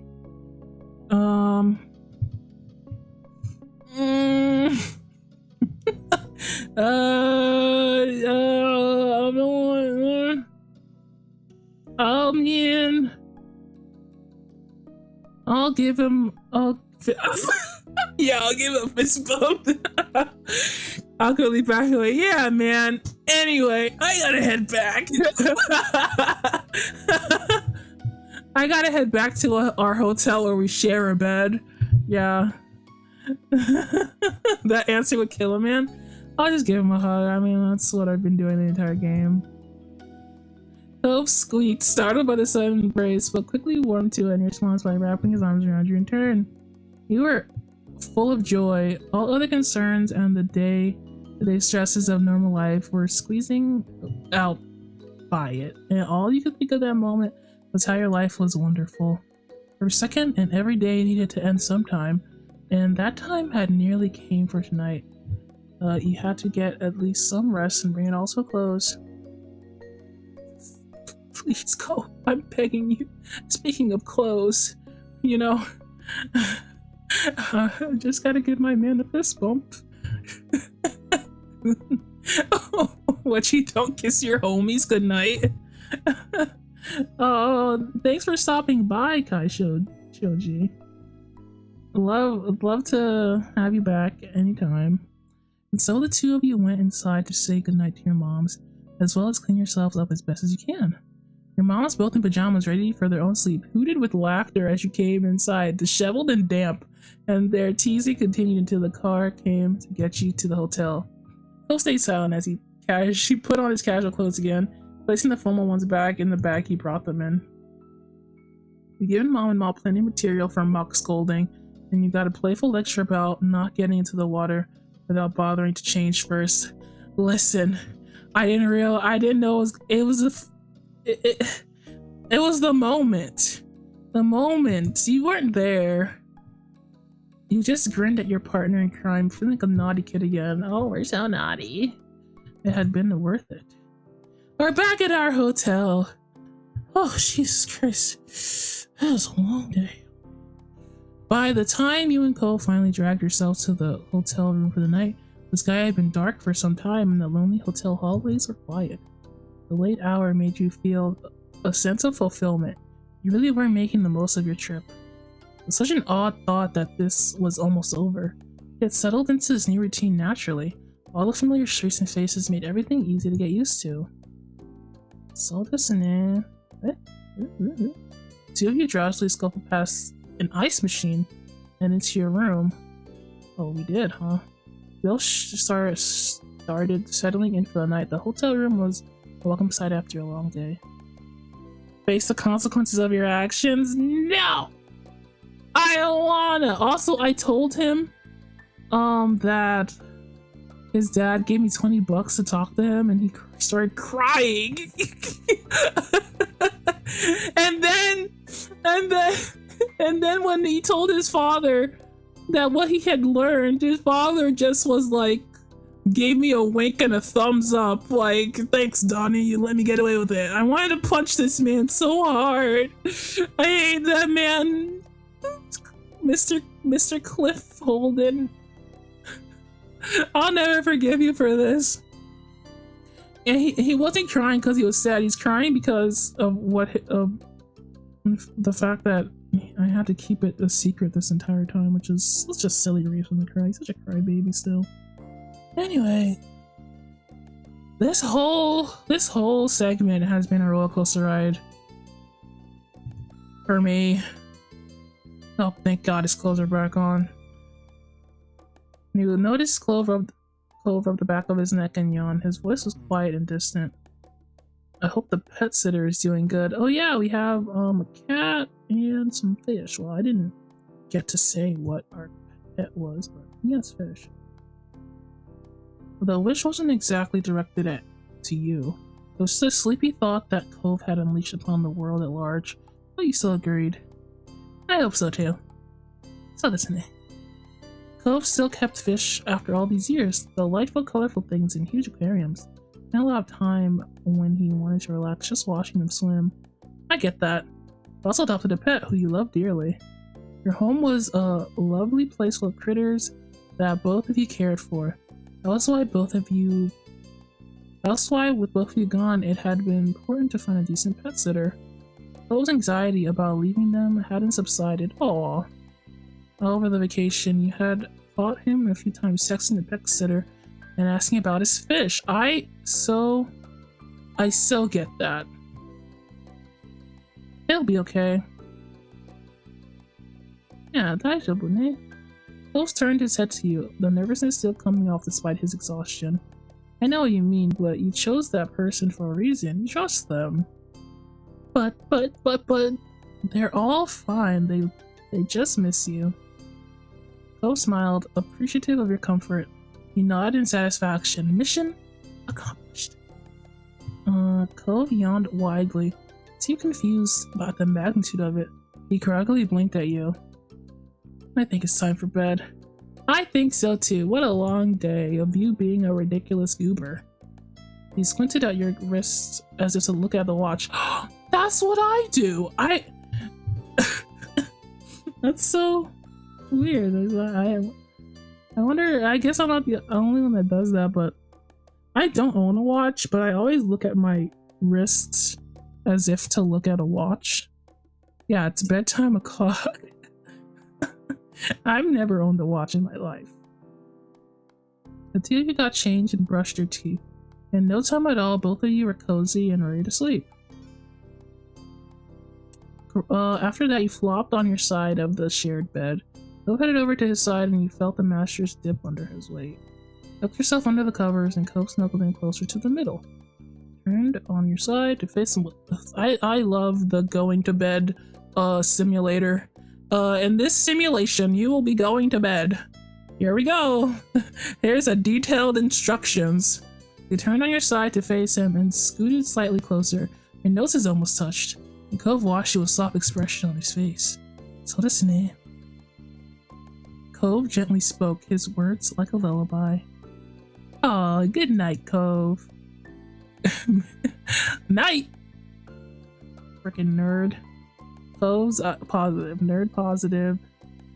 Cove's eyes fluttered shut and he let out a contented sigh. There was a warmth from Cove's body next to you. He was right there. Presence was comforting, perfectly for lonely to sleep. His presence was alluring. You really wanted your hands on him. Oh, what?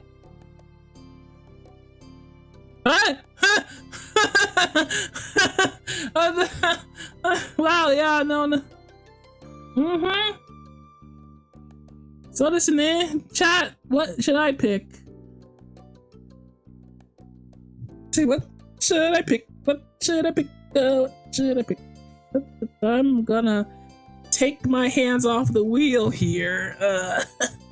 You know, just tell me what you want me to pick. That's all I'm gonna say. I don't even care. Whatever. Who cares?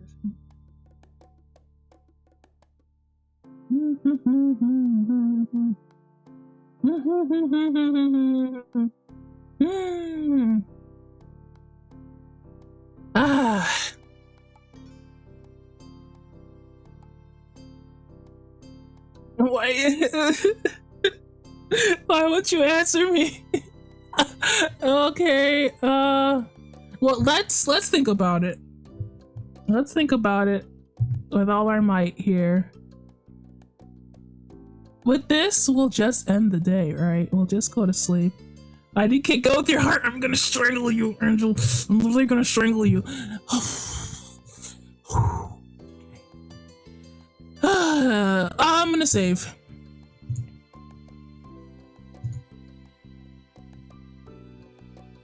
Okay, we want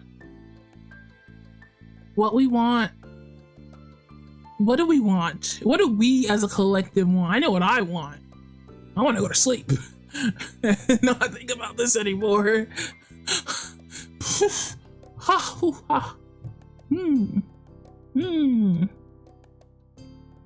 Whatever. Okay. I'll kiss my homie goodnight. Let's go. The Riz Lord strikes again, guys. Oh my god, the music Angelo turned. _Tuber says, hi, gonna strangle you. I'm Angelo. I'm literally gonna ban you, Angelo. Literally gonna ban you. Okay, it's fine. Your hands drifted over to Cove's and you ran your fingertips up his arm, across his shoulder, and finally to his face. Cove trembled at the gesture. There's a bit of chat delay. Yeah, there is. I noticed that. I don't know how to fix something like that. I don't know why. Yeah, it really messed up earlier. I don't know what happened. I guess I'm on my own here. Chat delay too strong. You cradled his cheek and his eyes opened slightly to peek at you, unsure. Oh no. Why'd I do this? I regret. Are you tired? Yeah, he's tired. Stupid idiot. Baka. As nice as it was to be near him, you understood he might not be in the mood. You wouldn't mind if you both just went to sleep instead. Cove mumbled into his hotel blanket. Oh my god. No, Wooga. No, Wooga. It's time to sleep. What do you mean not anymore? Go sleep. Go to sleep. Go hold it. Nandayo. Your eyebrows lifted. He flushed as a growing excitement replaced any previous held plans to rest. What do you mean? Go to sleep. You leaned forward and slightly kissed his lips. Why'd I do that? Why would I do that? He pecked you back affectionately. You could feel a smile in his affection. That's nice. You rolled slow. Why is the music like this? I'm gonna. It's Tusky. He rolled slightly so that he was fully on his side at a better range of motion. What? With his new freedom of his arm, he reached over to stroke the back of your head. Don't do that. Don't do that. When the kiss ended, he immediately started another and another. Another one. Cove stopped running his fingers down your hair. Now hold your head closer. Please help me. Please help me. Please help me. Ah, no!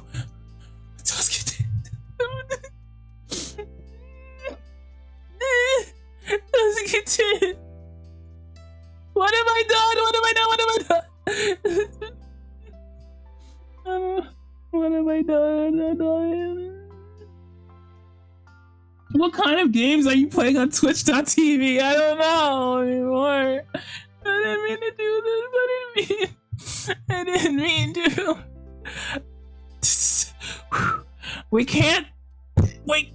We can't back down. I want to see how far they go. I want to see how far the game goes. Gosh darn it, my curiosity. I am gonna cry, but it's okay. It's okay. I'm gonna cry, but it's okay. We're just gonna save it. It's fine. It's fine. If this all turns out to be a bad idea, I can just come back. Pull. There's no pull. We're going. We're going, and I'm bravely from down here, bravely going where no NB has gone before. I did what? No, there's options. Ah! No.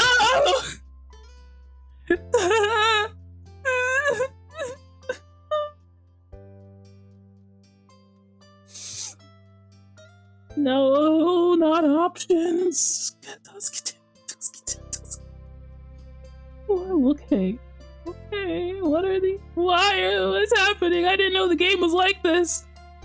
I didn't know. I thought it was just wholesome.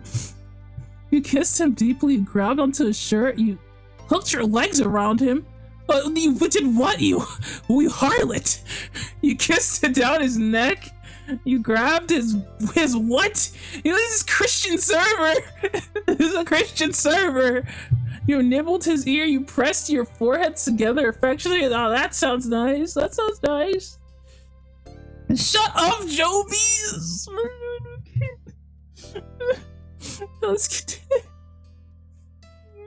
I did what? Okay, hold on. Hold on. These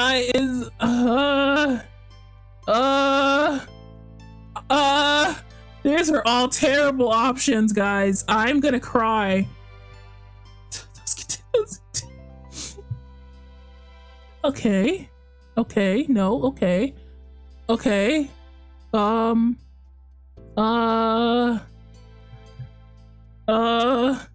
Which one of these is the least ridiculous?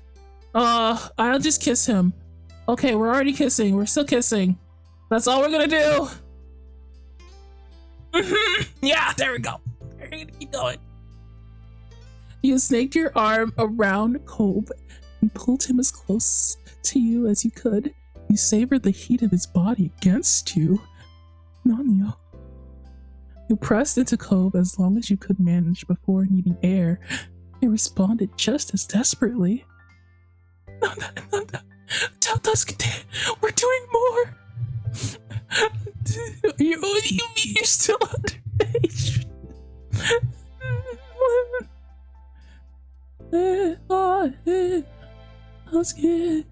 Why do I have to keep doing more? What do I do now? The next one. I'll just do the next one. Just okay, it's fine, it's fine, it's fine, it's fine, it's fine, it's okay, it's okay. You tugged and pulled at Cove's soft pajamas. It stretched under your fingers. Cove started to run a hand through your hair again, sweetly carding through the strands. It was never any reassurance that he was here and he cared about you.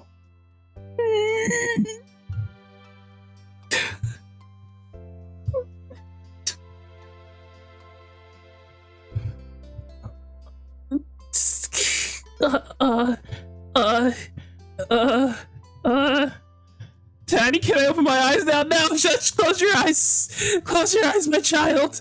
Don't open them. Don't open them.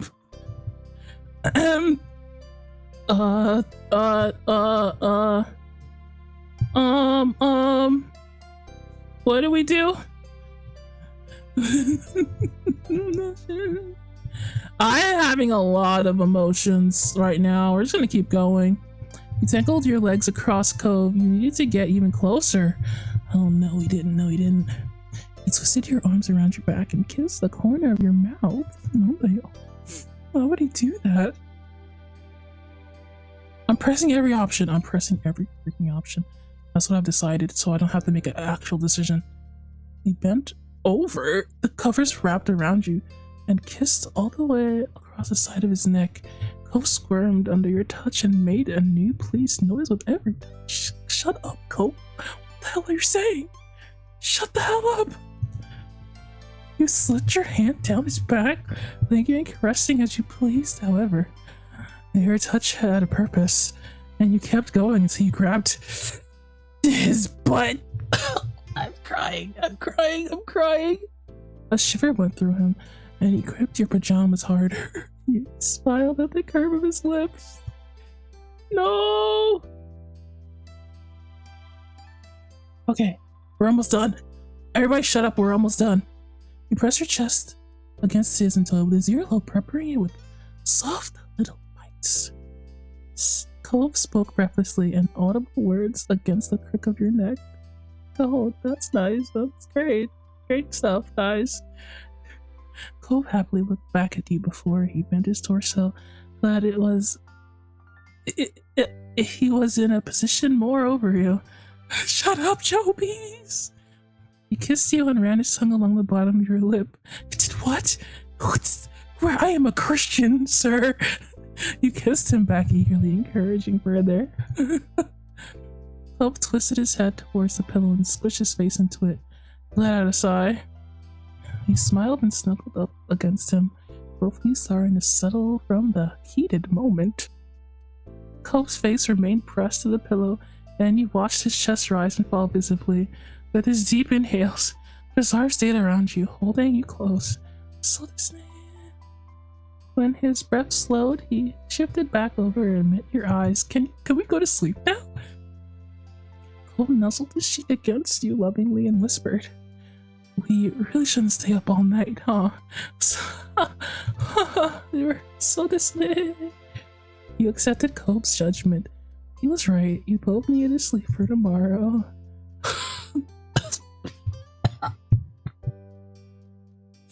Oh, we did it, boys. We did it. Fantastic. You curled up comfortably in each other's arms, ready to actually settle down for the night. Your eyes fell closed sometimes after. You're not exactly sure when. Only the fact that you were now too heavy to open. You felt a mixture of bitter and sweet emotions. You were happy to be here, but sad it was ending. Okay. It's ending. It's over.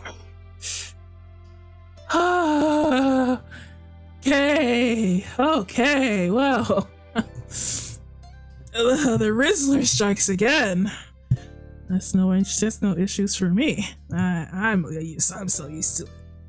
There was a relief that you would soon be in your own home again. Also wondering when you could have returned here. So this there were many more feelings swirling around your head that hadn't even crystallized into thought yet. Paradoxically, you felt nice but also confused, but then also nice from the confusion. It was the back of your mind.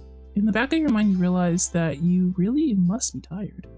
Unsurprisingly, your exhaustion did not give you too much time to muse on your emotions, and in what felt like seconds, you were already dreaming. Okay. Okay, we have to stop. Guys, we have to stop. I can't do this anymore. I can't do this anymore. This is... This stream was a lot.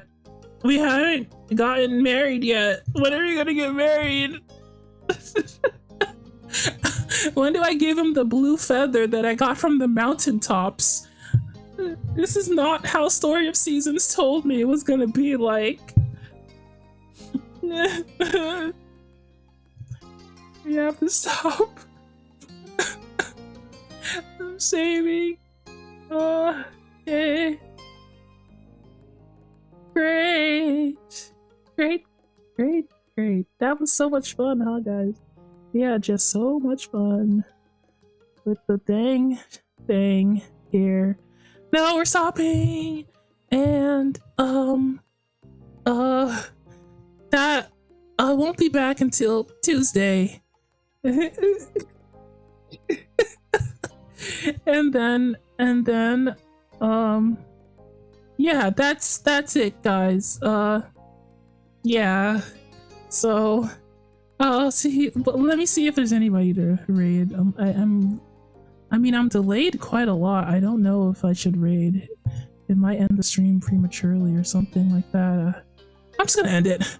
Forget it. I don't need anybody to tell anybody what we were here for. We're leaving. We're done. I'm gone. Thank you so much for joining me. I had so much fun. And, you know, bye-bye. Bye.